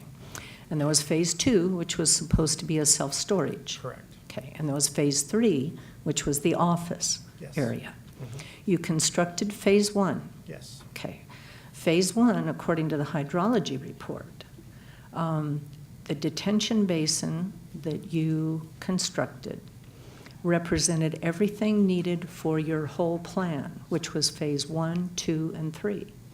You haven't constructed 2, and you haven't constructed 3, but you did construct 1. But the calculations were based on all of your property, because phase 2, which was going to be a self-storage unit, was also going to drain into your detention basin, as was your office facility that hasn't been built. That was also draining into your detention basin. And all of those diffs and those fees were based on phase 1, 2, and 3. Well, if you read, True? if you read 3.4, DFI fees are based on building footprints. If you look at phase 1, do you see any buildings on phase 1? It's a parking lot. So what DFI fees should I pay for the buildings that are on the parking lot? Which They were- ones are you referring to? They were all calculated based on what you were intending to do. Okay, but I didn't build phase 2, I didn't build phase 3, I only built phase 1, right? Okay, but we have no control over what you built. I understand that, but you're asking me, did I pay DFI fees for the buildings on phase 1? You That's- didn't pay any DIF fees that we can find. I can't find any buildings on there that I would pay DFI fees. You still owe DIF fees for a certain amount of construction. Okay. You had 3 phases. Well, I'm not gonna go round and round, I'm just telling you, that's what was delivered to me, and that's the 573,000 that you see. Well, okay, let's skip to the detention basin, okay? The calculations per your hydrologist report for LD King and DL, what, their initials, I can't remember right off, DJP. The calculations for your detention basin was built on the 3 phases that you intended to build. It was built also to take the off-site water that comes off No, the street. it does not say that. I read it. Okay. I read it. In fact, let me quote. Wait, let me quote. Because I agree, this is really concerning. Okay, it says, "This study is intended to supplement the hydrology and hydraulic report prepared for McBride Service and Supply Company by LD King Incorporated. In their report, LD King established existing runoff rates and design guidelines for the 22-acre RV and self-storage facility. Their analysis included the design of an on-site detention basin to attenuate the increased runoff rate due to development of the project. The basin was constructed with the Phase 1 improvements and was oversized to eliminate any additional detention requirements for the construction of Phase 2 and 3. That's directly from their document. So it was designed for all 3 phases. And you built it according to the requirements. Now, the fact that you didn't build Phase 2 and still haven't built Phase 3, that was your decision. But the calculations of your detention basin was based on what you submitted with your own hydrology reports for 3 phases. So you're arguing that the city should reimburse you for your detention basin, which is overbuilt for only Phase 1 because it was designed for you for 3 phases. You're arguing that the city should reimburse you for part of those costs. But For the it cost- was the cost that- designed but for the by cost your, that- let me finish. It was designed by your hydrologist, 2 different companies, per your specifications that you were going to build 3 phases. The fact that you didn't decide to build all 3 phases doesn't mean the public owes you any money. You made a business decision not to move forward, correct? Can I say something, please? Sure. That land didn't go anywhere. If you could Still please there. identify yourself for the My name is record. Charlie McBride. Please step up to the microphone. Okay, what I want to say is that land didn't disappear. It didn't go anywhere. It's still there. The people that are building what we used to call Phase 2 is in fact using our drain system. That's their plan. When Phase 3, it will use our drain system. So ultimately, you're saying that, you know, that we shouldn't collect because we didn't build. Well, that will be built someday by somebody, and they will use our drain. Okay, Mr. McBride, that's not the citizens of Chino's responsibility to pay you back. That's a civil matter between you and who you choose to sell your land to if they use your property as a detention basin. It's not the citizens of Chino's responsibility to pay you for what you constructed, which was required when you intended to build 3 phases. Mr. Gutierrez? Mayor Jimmy Gutierrez, I want to point out that in the city Exhibit A, it shows the city's calculation of the DIF fees that McBride's was required to pay for Phase 1. That figure is $578,000. It's dated December 30th, 2005, and it shows that it was mailed to the McBride's at their office. Why is that important? Because Phase 1 was approved by the Planning Commission on June 5, 2005. Phase 2 was approved the June of 2006. So this fee estimate could only have been for Phase 1, which they were about to build. It was submitted to them, it was never paid. The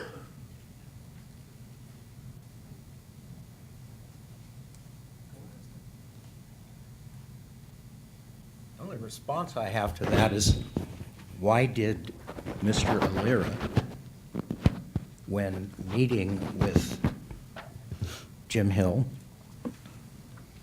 Dick Harvey, who was the attorney for McBride's, Charlie McBride, and Andrew McBride, insist that they pay $1.4 million for Phase 1 as a I've DIF got the fee? document right in front of me for the $578,080. Well, the reason we're here 8 years later is because Mr. Alira said he would never bring this to council unless the figure that appeared in Jim Hill's report of $1.4 million for DIF fees for Phase 1 be paid. None of them were paid. None of the diff fees were paid. That's correct. But But you it's weren't irrelevant from a legal perspective because of the bankruptcy. Okay, so again, the bankruptcy dismisses all of your debts, but you still want reimbursement. So my question to you is, whatever we decide, whatever reimbursement you get, isn't that supposed to be split between the creditors? It doesn't go back to you. All creditors were paid. There are no creditors. We have not been paid the $578,080. Nor is the city entitled to be paid the $578. It's Nor are part- they entitled to be paid the $1.4 million. Well, I'm not addressing the 1.4. But there's two I don't have anything on 1.4, but I have the 578,000. You have Jim Hill's report. You have testimony that Jose Alira became extremely upset and said he would never see that this matter went to the council. If it had gone to the council 8 years ago, perhaps we wouldn't have this problem. Madam Mayor, if I Yes, may, just try to limit the dialogue to questions from staff and responses, just so that this could be more organized. Yeah, it's getting very difficult. Well, okay, going back to the questions. When it comes to the streets, which I think is the easiest one to resolve. I've been shuffling through all my papers, so now I've got a mess. Hang on just a minute.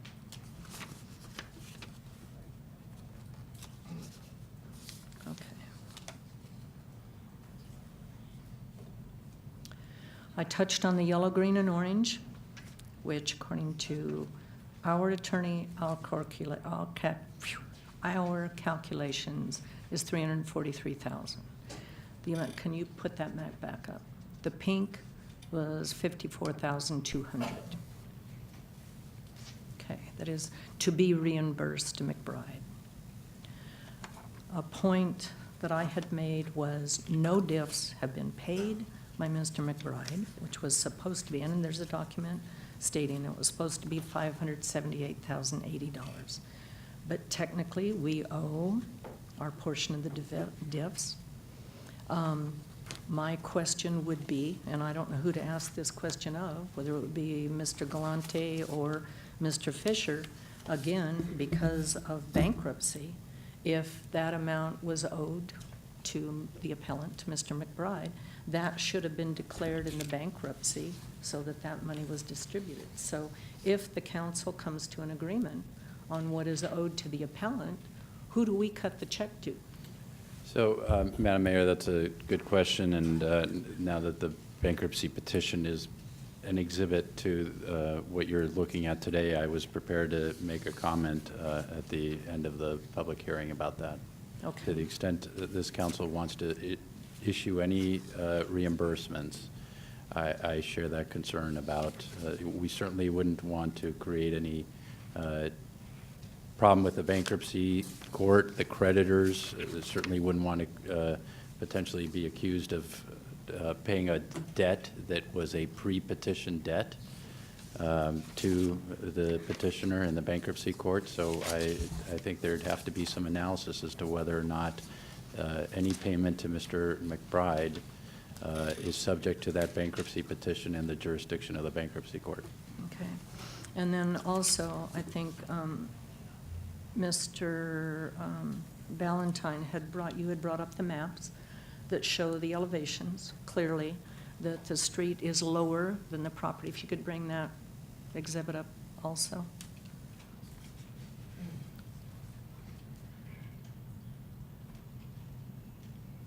No, not the pictures, the cross-section right there. Ooh. Okay, so according to the plans that the street was supposed to be built to, and I'm assuming that your contractor did do that, water doesn't run uphill. The quote, Mr. Fisher, that you gave out of the document about sheet water coming over was the condition before development. Granted, I mean, water historically ran from north to south. Development interrupts that and corrects it and channels it elsewhere. So yes, before the development was done, the water did sheet over the property.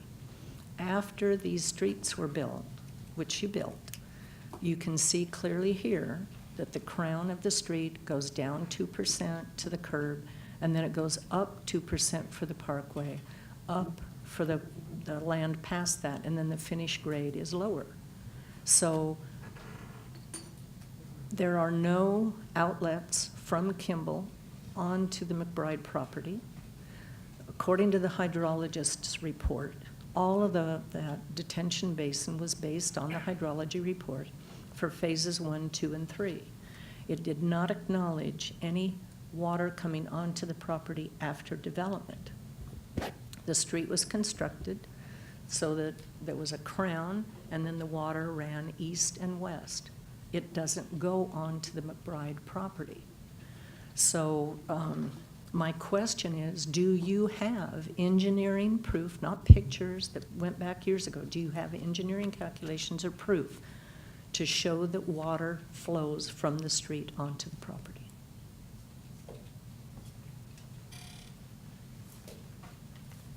The only thing I have is this picture here that shows the actual water that's been flowing on.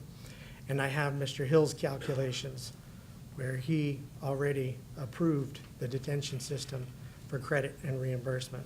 So it sounds like we're gonna go back to the judge, and you'll have to explain why the detention system of $1 million was eligible for credit when the city thought it can collect $1.4 million in DFI fees. Well, again, your own hydrologist report says that according to your phase 1, 2, and 3, your detention basin was constructed to accept your own water from your own 3 phases. And if I may ask, Yes. Madam Mayor, do you have a copy of the final letter from Mr. Hill that you've kept referring to? Yes, it's a trial exhibit 33, and I have loads of testimony No, from no, Mr. my- Allaire and Mr. Hill. My stating- question is very Stating simple, that sir. the calculations were approved and that the city was Sir. obligated to either credit or reimburse the amounts. I'm asking a very simple question. Do you have a final copy, a signed copy with the city letterhead of Mr. Hill? The answer to the question is no. Okay, thank you. However, he did testify extensively about it at trial, as his document, his calculation. Okay, are there any other questions that need to be answered?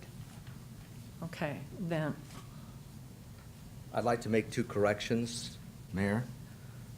One is that the council should not consider in its determinations anything about the fact that the McBrides did not pay the diff fees, because they did declare bankruptcy.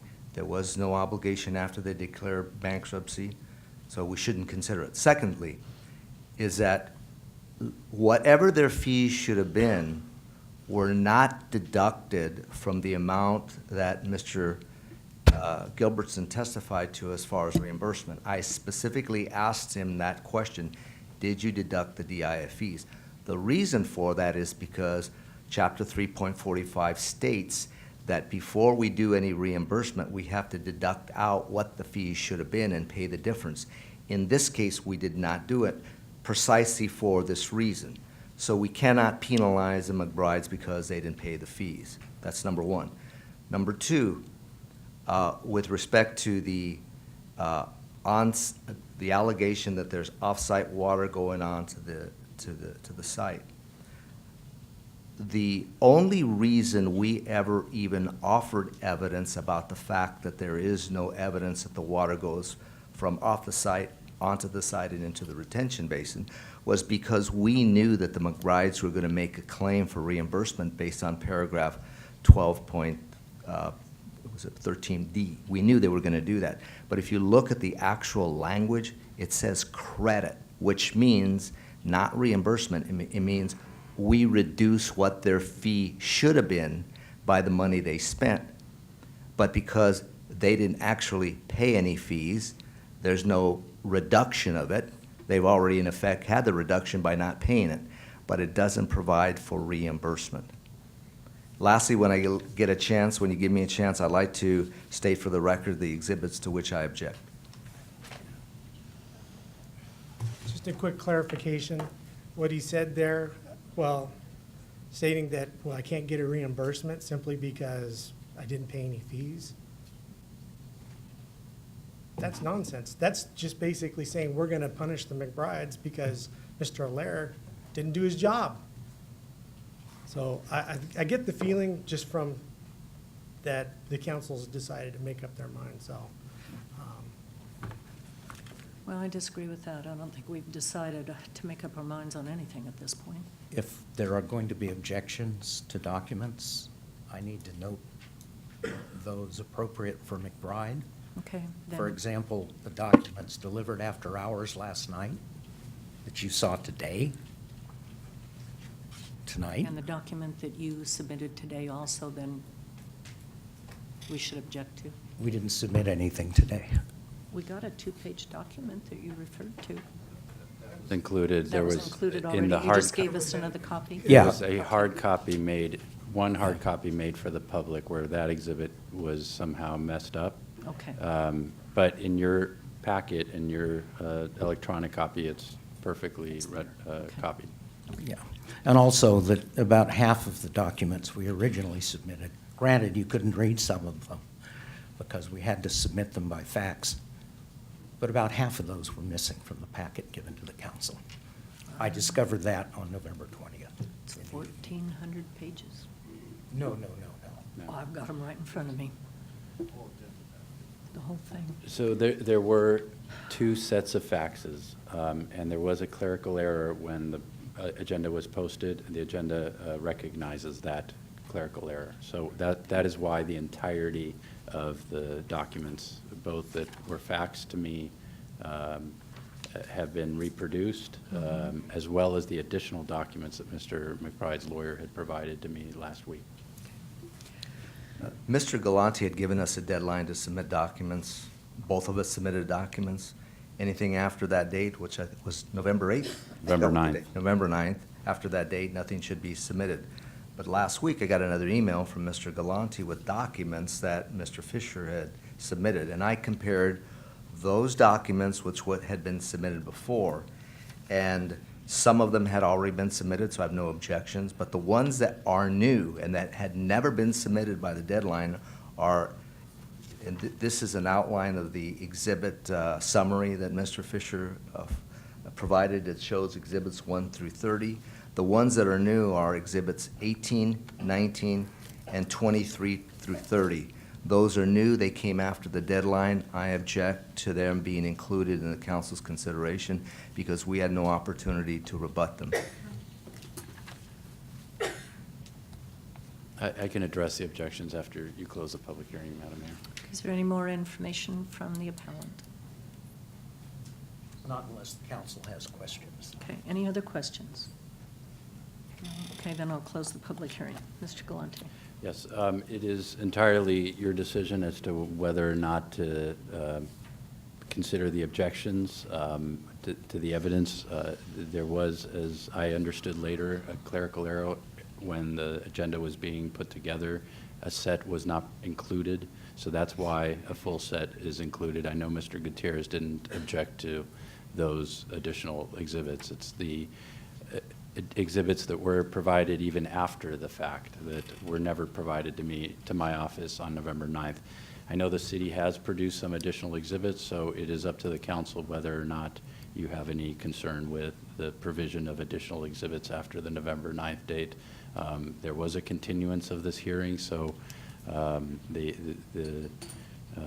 McBride's lawyer did provide that opportunity to provide the council with more exhibits. I know the city did as well, so that is one issue the council can consider and either just kind of overrule those objections or decide on them. By overruling is just either ignoring the objection.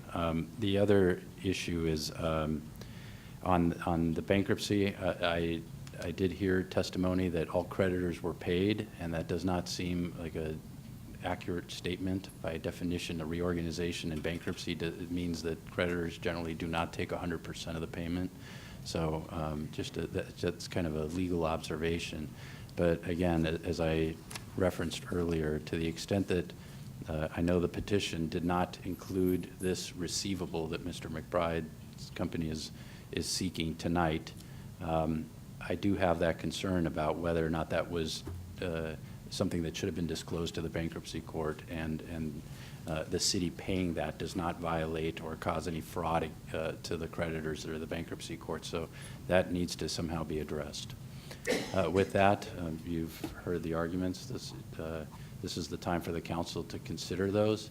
If the council wants to make a decision, my recommendation is that you direct staff to prepare a resolution for your consideration at the next meeting. No more public hearing. It would just be for you to consider that resolution to reflect the testimony and evidence that has been presented to you in support of whatever decision this council makes. Well, one question that I have of you, Mr. Galante, is to answer questions that I had continued to ask of Mr. Valentine. He provided to the council the exhibits A through H. A through H, which are the cross sections of the street and the phase 1, 2, and 3 and that, so that I could get an understanding myself. So if we object to anything that was submitted after whatever it was, December 8th or 9th, then that means that we also cannot accept A through G. So for that reason, this council can decide to consider all the exhibits and just overrule those objections. Okay, well, Jimmy, I hate to go against our own attorney, but this information that I had asked for to clarify questions that I had, A through G, are critical for me for understanding. So I can't very well, on one hand, say I'm going to object, let me finish, what was submitted by Mr. Fisher and accept what was submitted by my own staff. That seems to be a double standard. And before Mr. Gutierrez speaks, you'd have to reopen the public hearing. So I'm if sorry, you'd like to that- hear from Mr. Gutierrez. Okay, I'll reopen the public hearing to talk about exhibits. Well, Mayor, you certainly can have the discretion, in my judgment, to do whatever it is that you want to do. If you want to overrule my objections, so be it. But I do see a distinction between the exhibits submitted by the litigants, because there was a deadline and we relied on one another to make the presentation. For there to be new exhibits by the McBrides is detrimental to my case, because there's information in there that I never got a chance to rebut, which I would have done at the hearing on November 20th. The exhibits that you requested be produced for your consideration was based upon the questions that you had to clarify whatever you needed clarified. it wasn't submitted by the parties, and therefore your understanding. So I think you could make that difference if you want to in deciding to grant my objections and still permit your evidence, but again, it's your discretion, I won't say anything else. Attorneys drive me crazy. They're driving this one crazy. With all due respect, we didn't see A through H either. It was sent to, I got it yesterday. No, I saw it the other day. I actually got it yesterday. Well, So you said it was sent to them yesterday. I I Mr. received Fisher, it. you yeah. acknowledged you received them yesterday No. at 5 after hours. No, I received them this morning. It was at because they 5:08 were PM received yesterday. After hours, and I was not in the office. So you've had all day. I had all night. Yes. All day. With all due respect, I would encourage the council not to make the mistake, particularly since this is going back to Superior Court. Well, I don't Not to want make to the be. mistake of rejecting Mr. Fisher, I don't documents. want to be threatened with going back to court. I want to try to make the best decision possible. Well, I completely understand that and appreciate your deliberation. I am most impressed with the extent to which you have reviewed these materials and want to thank you for giving it that effort, and I suspect the rest of the council has done the same. However, the worst thing we can do is object to documents to the extent that Mr. Gutierrez is objecting to some additional documents. He's had those for days and a weekend. I didn't have the materials that you raised this evening Well, you until actually- today. The pictures you don't have, I agree, but the depictions of the plot of Phase 1, 2, and 3, and the cross-sections of the street, you have all of that in your own documentation. But I didn't have the opportunity to see that in time to rebut it, and there Well, is no, I substantial understand that you rebuttal didn't see it available. segregated out, but you did have But all that I information. want the record to be very, very clear, Right. and I think Mr. Gutierrez obfuscated it in the circumstances. Okay, we'll close the public hearing again. All right, council comments? No? No? Gee, thanks, guys. You're welcome. All right, Mr. Galante, So there are two separate aspects of reimbursements being sought. So the question is, you can have a discussion of each of them independently or together. One is the road improvements, the second is the retention system. well, I will address the first one that I think is the simplest to resolve, and that is the detention basin. That was constructed to meet the needs of Phase 1, 2, and 3, and you did construct it. And the calculations per the appellant's hydrology reports, both of them, said that that was required for their entire project, Phase 1, 2, and 3. You can't very well build part of it and then come back and build the rest of it, because it's underground, and it was to receive all of that water. So I find, based on the information that I've been provided, there is no justification for reimbursement on that detention basin. If there's any kind of a reimbursement from Phase 2 or Phase 3, should you choose to sell off the property in Phase 3, that would come from the person that, for me, my opinion, that would come from the person that purchased Phase 2 or Phase 3, because it was all one project. So I find no justification for reimbursement on that. As far as the streets are concerned, okay, any council comments objecting to that or with different information? And then on the streets, if there are no comments, as I mentioned earlier, you were provided with figures from the city's attorney. Mayor, you had a question about the documentation for the actual invoices.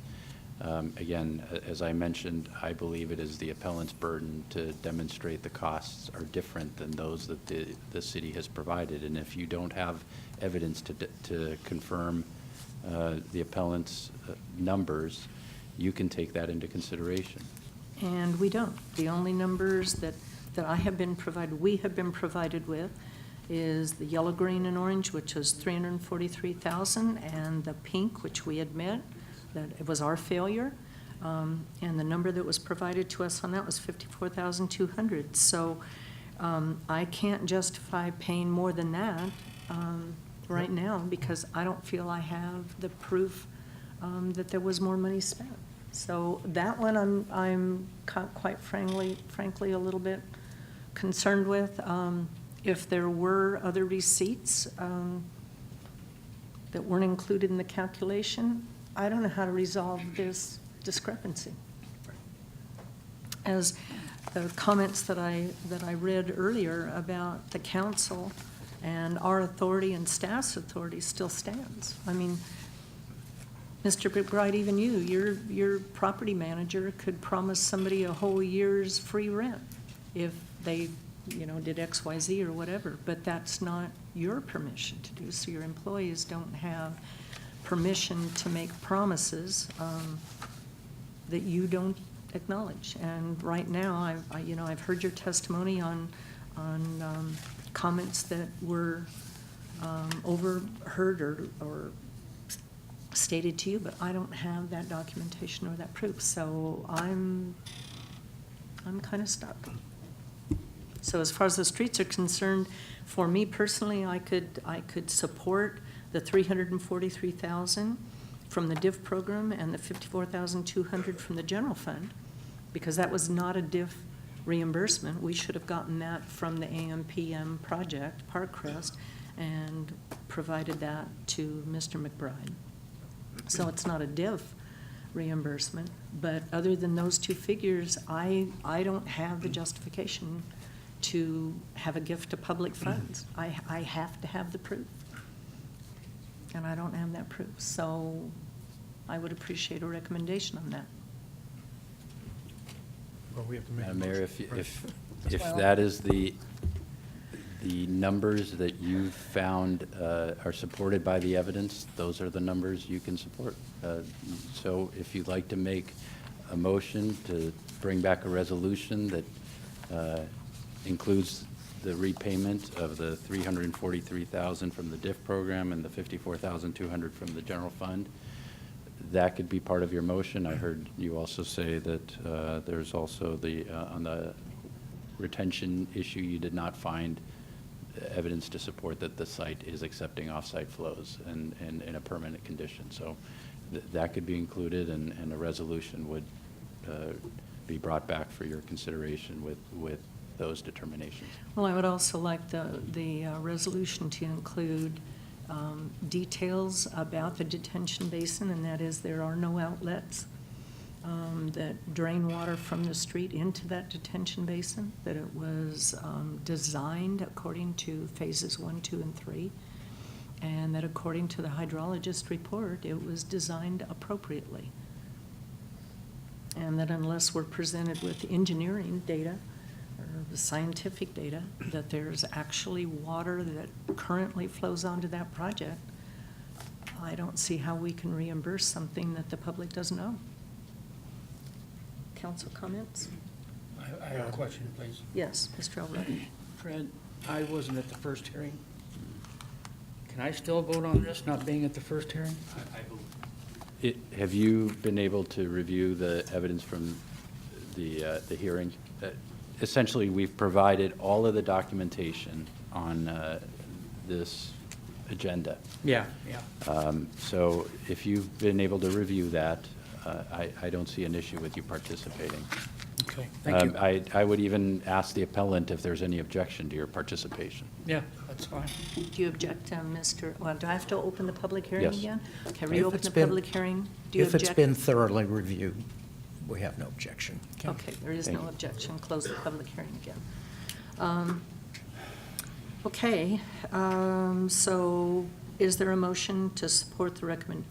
I'm not going to restate everything. I'll second your emotion. My emotion?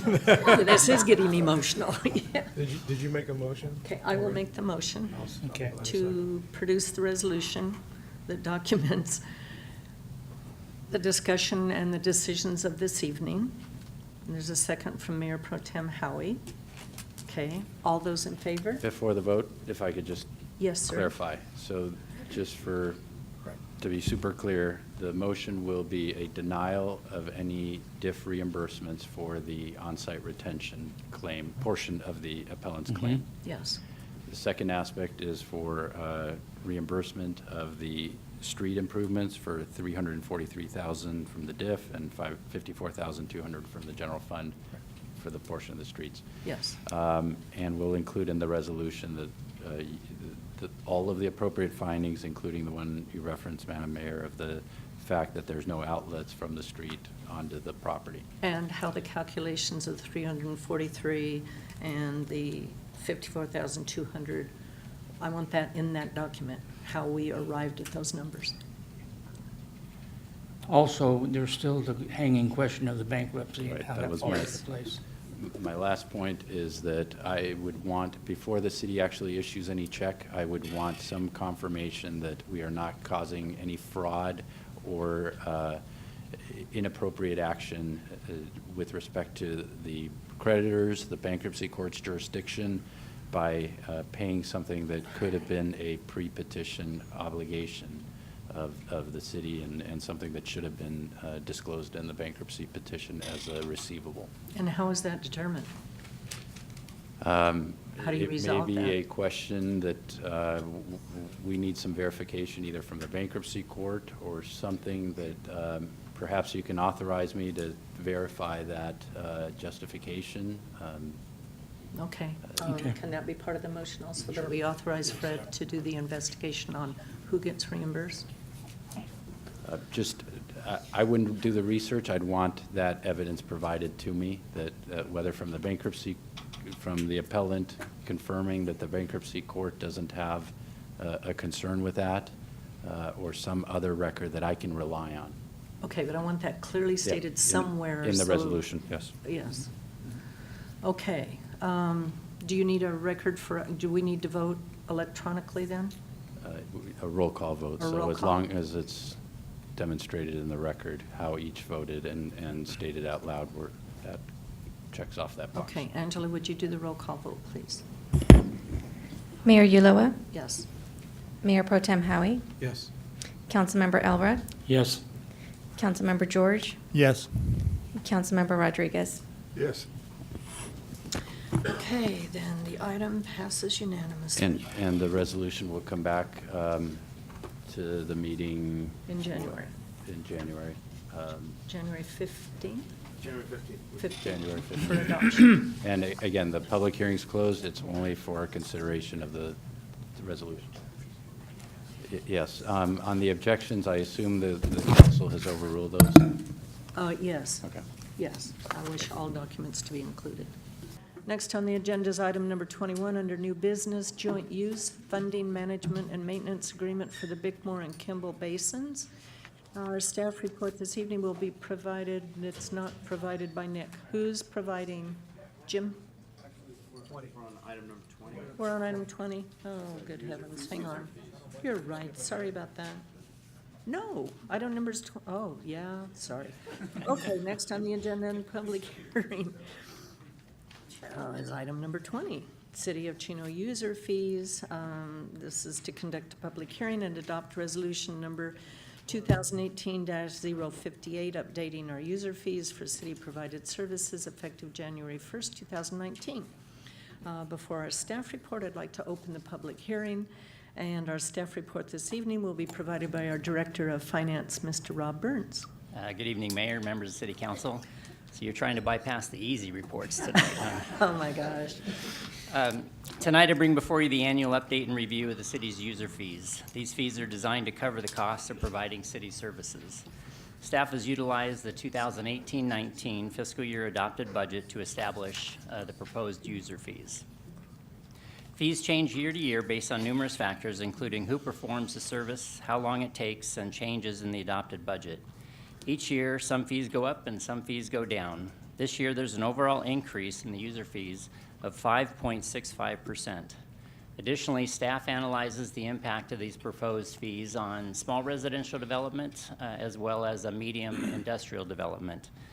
This analysis shows that a small residential development will incur a 4.3% increase, which is $839, while a medium industrial development will see about a 4.27% increase, or $1,371.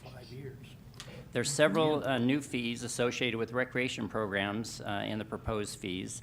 These new fees, as well as the existing community development or community services fees, were approved by the Community Services Commission on November 26th of this year. A detailed schedule of all the user fees are included in your staff report for your review tonight, and therefore it's staff's recommendation that you conduct a public hearing and adopt Resolution 2018-058, establishing user fees for city-provided services. And that concludes my report. Mr. George? Just a comment. I was at the community services meeting on the 26th and saw what the commissioners went through to put this together, and all the information that they brought out, all the studies that they did, and I just want to commend them on a fantastic job putting this together. Okay, any questions or other comments? I'll make a motion. Well, wait a minute. Are there any members of the public that would like to address the council on this item? Okay, Sandra, you want to say something? Okay, seeing none, then we'll close the public hearing. Now I would entertain a motion. Okay, there's a well, you got a, Angela, is it working?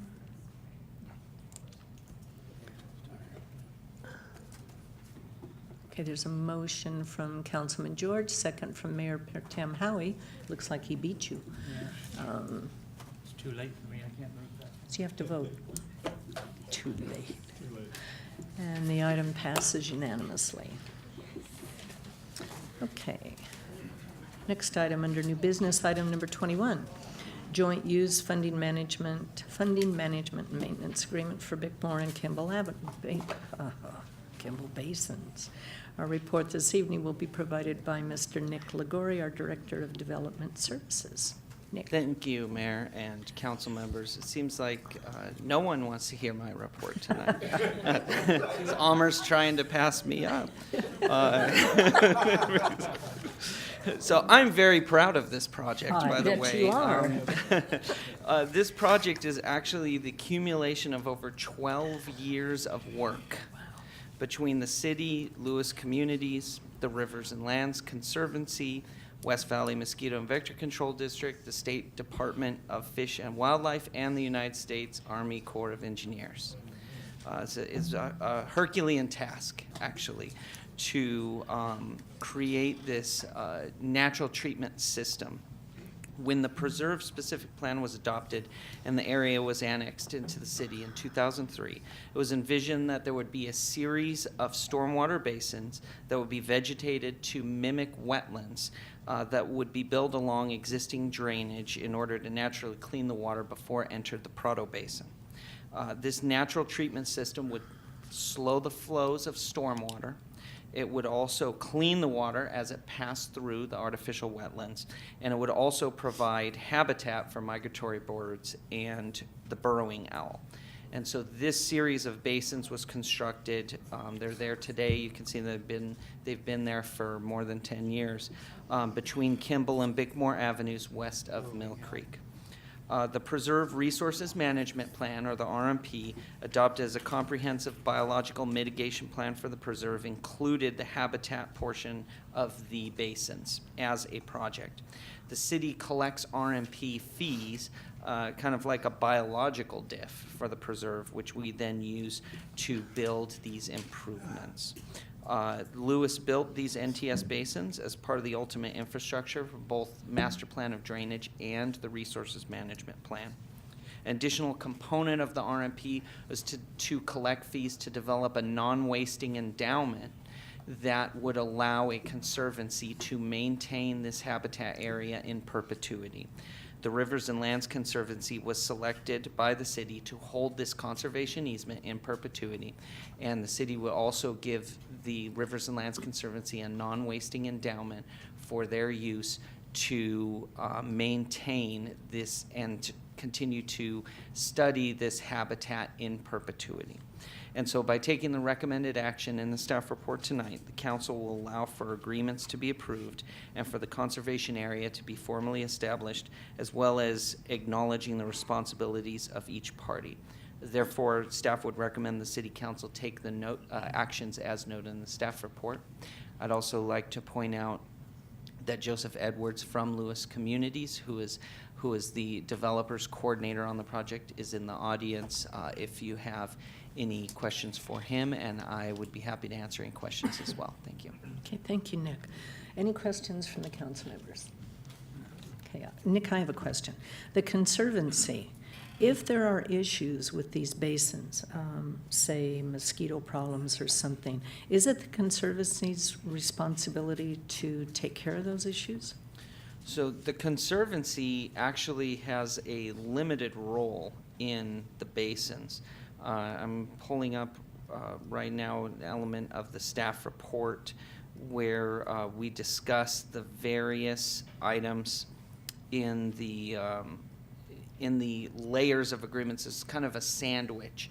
So the vector control district is solely responsible for vector control. So if there are vector controls issues, we would contact the district and they would help us remediate those.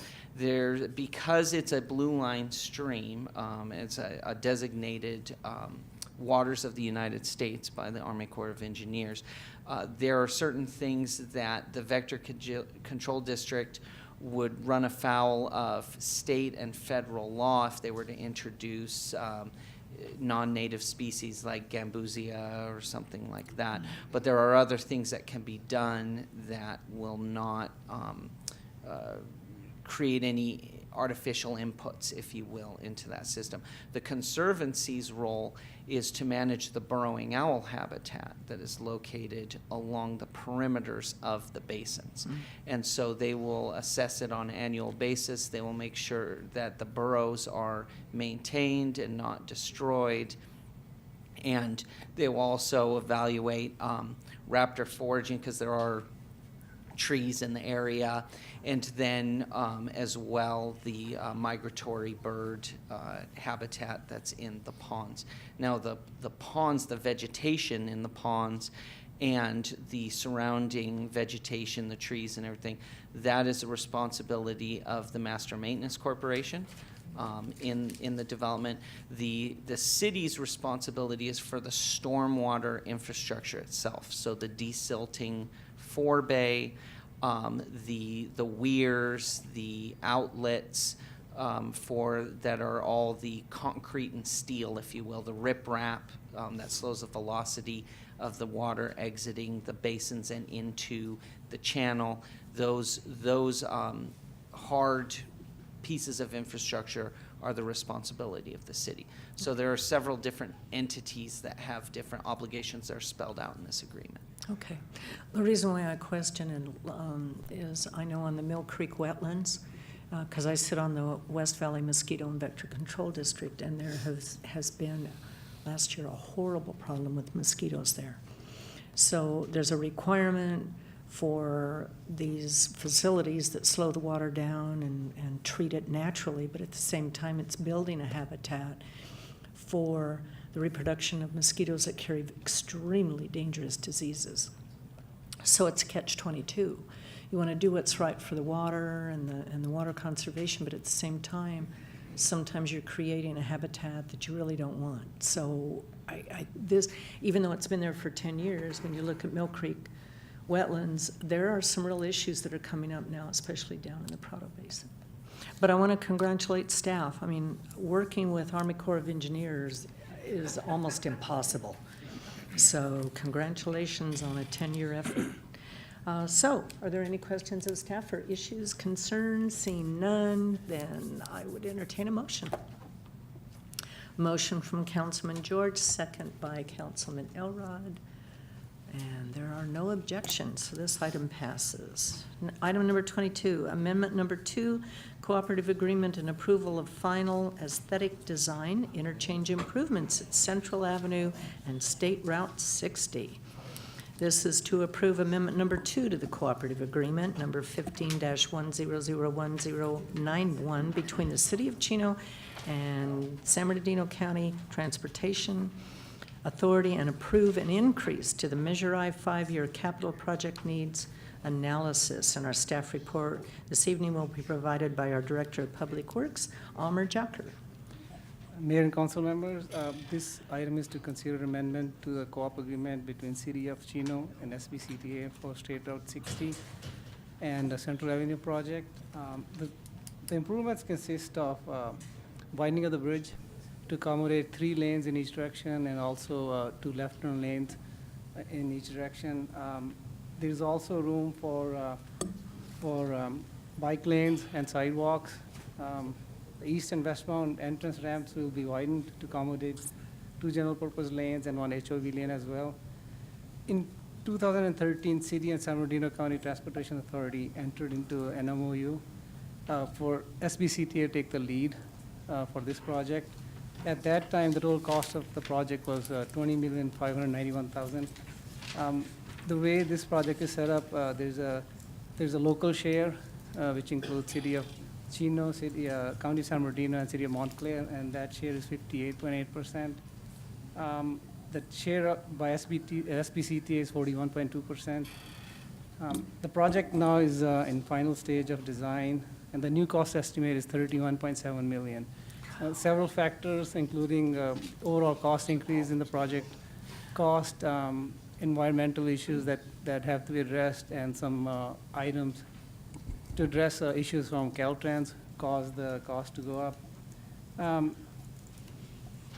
In last few years, City of Chino has added more funds to the project. There were $4 million added from DIF. There's $1.13 million added from CPNA, which is a Measure I projects funds. That still leaves a shortfall of $1.242 million to fund this project and to cover the agreement cost that's in front of you.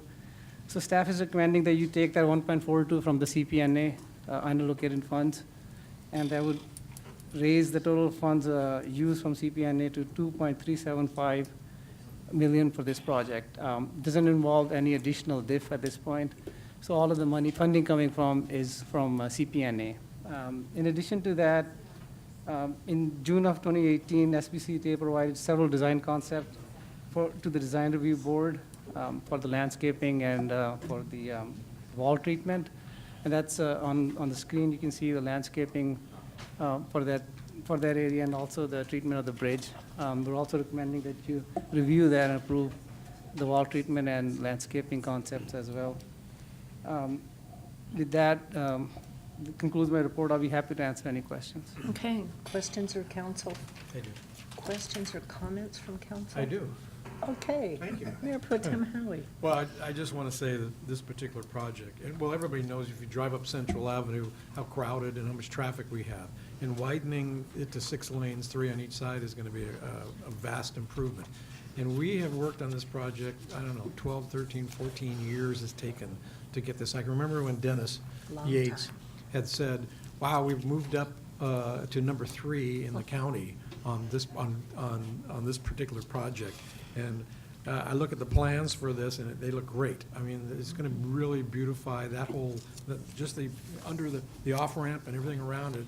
The pictures of this is going to be something we haven't seen on the 60 freeway at all. You kind of see it on the 10 as you head out toward Fontana and Rialto. There's some beautiful off-ramps out there, and this is going to be absolutely fantastic for the city. I'm just so happy that this has come about. Eunice, you've been voting on this at SBCTA, and this is going to be a great project for the city. Well, we also need to acknowledge all the hard work of staff, because Caltrans tried to literally jam this project down our throat with no time for considerations, like this is what we're going to do, whether you like it or not. And staff did a great job of standing up to them and saying, no, you are not going to shortchange Chino. You're doing your best job with the other communities. You're not going to shortchange us. These are going to be nice-looking bridges and thoroughfares, so congratulations on that. Yep. Any other comments? Okay, then a motion would be appropriate. Okay, there's a motion from Councilman George, second from Mayor Pro Tem Howie. And the item passes unanimously. Oh, okay. Item number 23, approval of the pre-qualified list and vendor cap for capital improvements, project management, and related services. This is to approve the pre-qualified list of firms to perform capital improvement project management and related services on an as-needed basis and approve a vendor cap in an aggregate amount of $300,000. Amr, you're on deck again for the staff report. Thank you, Mayor and council members. We're in process of delivering a substantial number of projects that total to about $40 million in next few years. To do that, one of the things we have to do is to make sure that we have enough staffing for project management. In anticipation of that, in May of this year, there was RFP that was released to request proposal for staffing services. This would be basically getting project managers to come and work on as-needed basis for the projects. We did receive 7 responses. We narrowed them down to 5 and interviewed 5 consultants. Out of that, we selected 4 consultants for project management. The way it will work is there's a cap of $300,000 for the whole year for all consultants altogether. As we go through and create the list of the projects and look at the need between the staff that we have and the staff that we need to finish the projects, we will ask for proposals from each consultant and then award them a contract based on the need that we have for the project. So the overall cap will not change. Some consultant may get a higher amount of contract than the other. So overall, we'll spend $300,000, but some consultant may get 100,000, the other may get 50, the other may get 150. So that's how we will do that, and that'll be based on the need. So we're requesting that you pre-approve 4 consultants that we have selected, and they are listed in the agenda report. They are Wallace & Associates Consulting of Corona, NV5 of Irvine, California, Transtech of Chino, and LAE Associates of Placentia, California. That concludes my staff report. I'll be happy to answer any questions. Okay, any questions, comments, any input from the public? Okay, seeing none, a motion, please. It's a motion from Councilman George, second from Councilman Elrod. And this item also passes unanimously.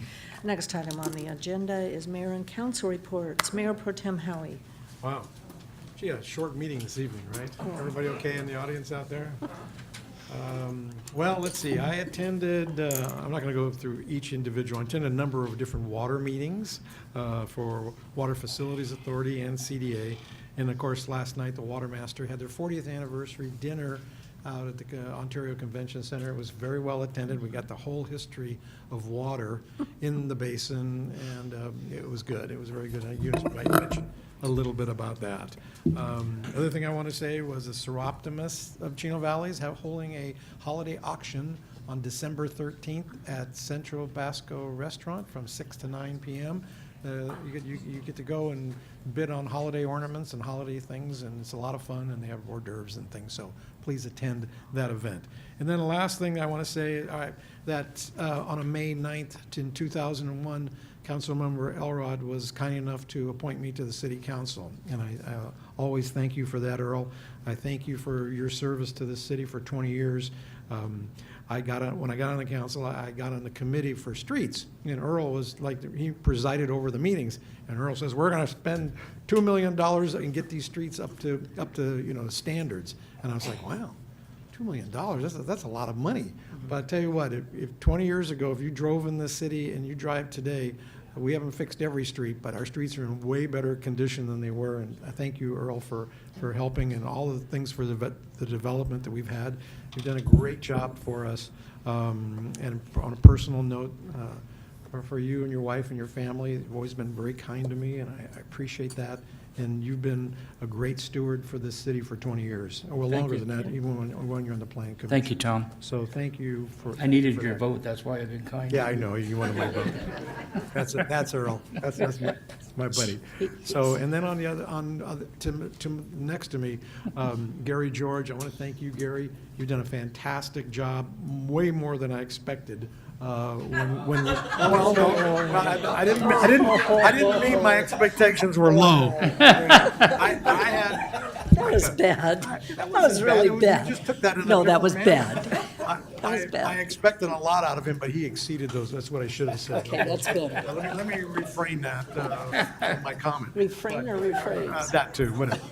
It's getting late, but Garey, you've been a great council member. We couldn't ask more for you. You really care about the city. You've done so much from the Chamber of Commerce to the college issues, helping bring Chaffey College to us. And for what you've done for the city, you've done a fantastic job. And yeah, I congratulate you for that. It's been fantastic. Thank you, Tom. Okay, I think that's it. Okay, Councilman Elrod. I would like to thank this council for all the support over the years, and city staff. We've worked really well together.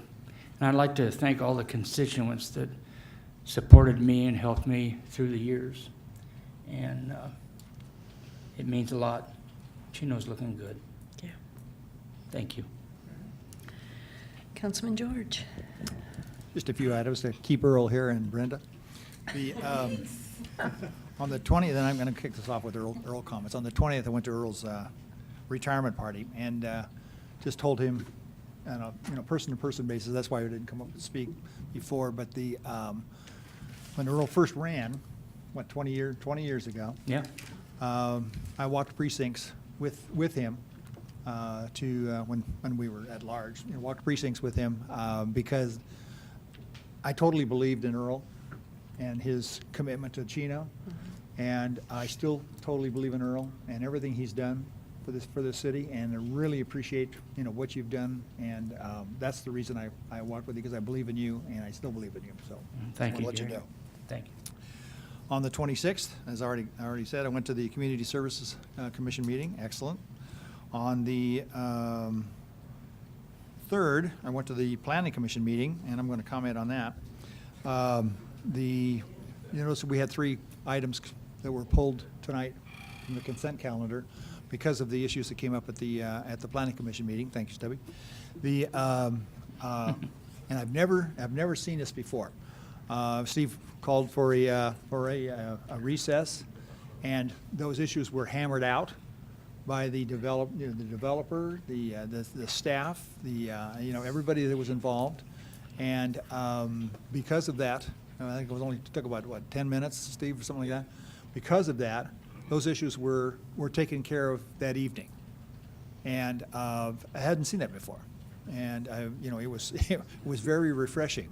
Chris, great job, putting the group together, and I just wanted to. That was one of the best, and I've been doing this for 2 years, going to the Planning Commission meetings, and that was probably one of the best ones I've ever attended. So thank you for all your work. On the that's today. On the 5th, Make a Child Smile event at Walmart, which was fantastic as usual. I mean, I think there were more people there today than I've ever seen, and it's always such a it's a thrill when those fire engines come flying in with the buses, and a great event. And then went from there to CIM for the Marine Tech program, the reopening of the program, or rededication of the program.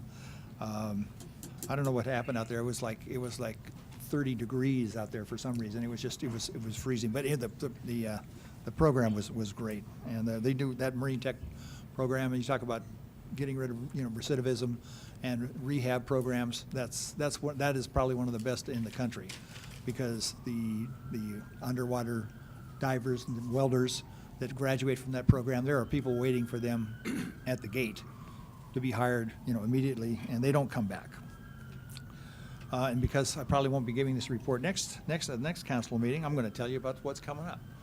On the 6th, I'll be chairing the Chaffey Chino Community Oversight Committee meeting. Also on the 6th, attending Supervisor Hagman's VAP party and his holiday open house.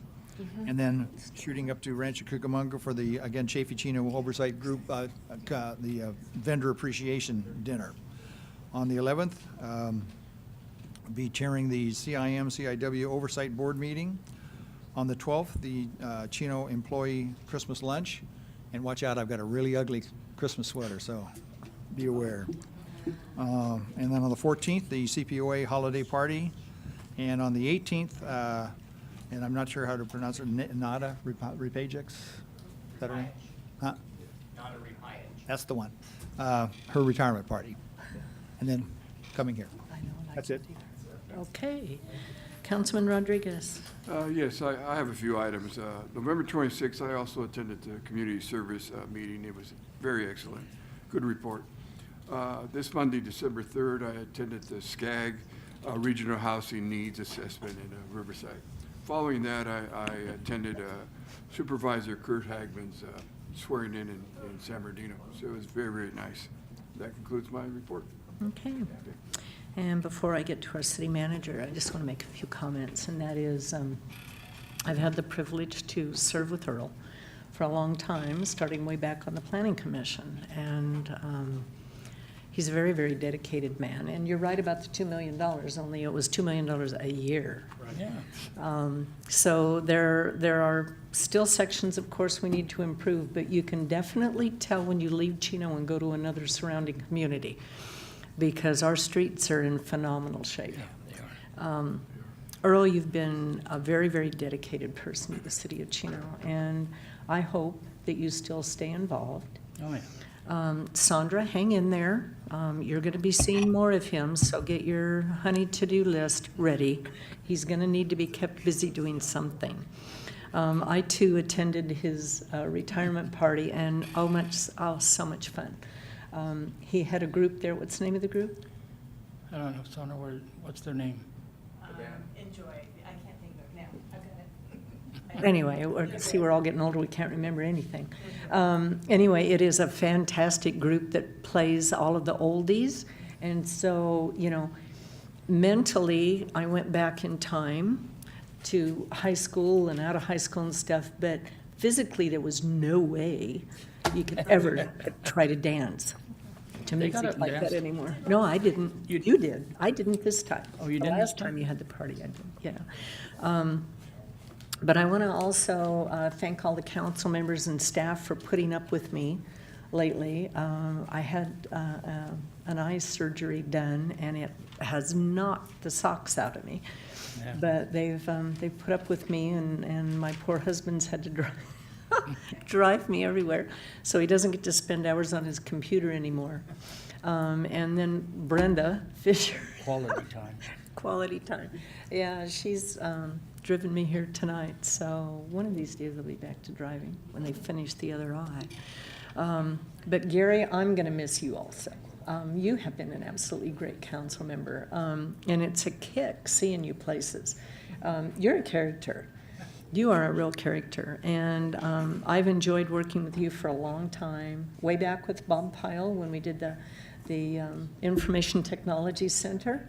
You were really involved when you were with GTE and Verizon.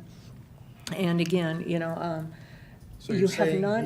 he's exceeded your expectations? No, I'm not going to say. I was thinking about what you said. He hasn't exceeded my expectations, but no, he's been willing to go to everything. I mean, everything. I thought I went to a lot of stuff, but I think you have far surpassed me. So I'm going to thank you also for all your participation, and you're not going anywhere. You're still involved in our community, and I hope you still stay as active as you've always been. Our new council members have big shoes to fill, I'll tell you, because we have a pretty busy council who works well together, and I hope that continues into perpetuity, because this is a very special community, and it's special because people care, and they're involved, and they share information, and aren't credit hogs, and just work together well. I mean, it's really, really great. So I'll miss you guys. Okay. City Manager Ballant. Yes, I'll make this quick. Councilmember Elrod, it was certainly a pleasure working with you. It was a humbling experience, and especially with all the practical jokes. But on behalf of my staff and myself, it was certainly an honor working for you. And for Garey, the same holds true. Not so much humbling, but you've been the utmost professional, and it's been an honor and a privilege to work with you as well. And so on behalf of my staff and myself, we thank you for your service. Thank you. That's it. City Attorney Galante. Thank you, Madam Mayor. Members of the council, nothing really. I just want to thank both Earl and Garey for the opportunity of work with you. I wish I would have had more years to work with both of you. I think you are both amazing public servants, and I can tell you have a great dedication and love for this community. And I've worked with a lot of council members, but I can tell that you have a high commitment to this community, and it's very impressive. Thank you. Okay, Chief Comstock. Thank you, Mayor. I also want to thank Councilman Elrod for not just his many years of service. There's several members of the council that I do believe have known me since I was about 16 years old, and Councilman Elrod is one of them. When I first became the chief of police, the councilman will call me in the morning. If we have a lot of operations in the city of Chino, we're quite busy, and every now and then, not often, but we would be working an important operation, and the suspect would get away from us, and some of those would require notifications, and the council would call me, especially if we weren't able to capture the suspect, and I'd go, well, how'd you let that guy get away from you? So I just, in the beginning, I was, then I would start providing these explanations like, hey, it happens, so I'm like, well, make no mistake, sir, we'll catch him, and then, I would try and call him a couple days later, and we caught the person, and say, hey, we got him, so. That or, other things, other mishaps that happen with our police officers, with cars or other things, the councilman, the phone always rings very early in the morning with Councilman Elrod. How the heck did that happen? I'm like, well, Councilman, sometimes things, sometimes the police officers make mistakes, or, one in particular was a pursuit, or, a lady like in a Toyota Camry got away from our guys one night. And so just thank you, Earl, for everything, for your support of me. And what I've learned over the years was if you didn't call me, and and sometimes give me great advice, or also tease me a little bit about a few things, that it meant that you didn't care about me. So I know you've always been committed to not just my success, but the success of the men and women of the Chino Police Department. You've been a big supporter. I appreciate it. And Councilman George, I've already told you, you've done a great job in the short period of time you've been here. Thank you for your support of public safety to the city of Chino during all this time. You've just been a fantastic partner to us, to the city of Chino, even before you arrived at the city council. So I wish you both the best of luck in the next chapter of your lives. And don't be strangers, please. Thank you. I won't be. Oh, yeah, I'm sure I'll get a phone call. I'll give you a call. Oh, yeah, I can't wait. Problem is, Karen, he has your number. Chief Shackelford. Don't stumble over Stubby. Good evening, Mayor Ulloa, Mayor Pro Tem Howie, and Council. I'm up here tonight because Stubby was going to be disappointed if I didn't have a report. He mentioned that to me earlier. I wanted to thank Mayor Pro Tem Howie and Councilman George for coming to make a child smile this morning. I saw them about 14 hours ago. They greeted me in the parking lot at Walmart. So I appreciate the two of you taking time out of your schedule to stop by. If any of the other council members were there and I missed you, I apologize. There were a lot of folks in the tent trying to get out of the rain. Big thank you to Chief Comstock and her staff. We would not be able to pull off the event without their assistance. So thank you very much. And I won't go on my rant with holiday safety with the public due to the length of the meeting tonight, but just caution everyone, please be careful and make sure you have working smoke alarms in your home. Merry Christmas to everyone. Thank you. Thank you. And we're going to adjourn our meeting this evening in memory of President George H.W. Bush. What a great man, and what a legacy he's left for this country. We're adjourning to our next meeting, which will be Tuesday, December 18th in these council chambers, with closed session starting at 6 o'clock if necessary. We are adjourned.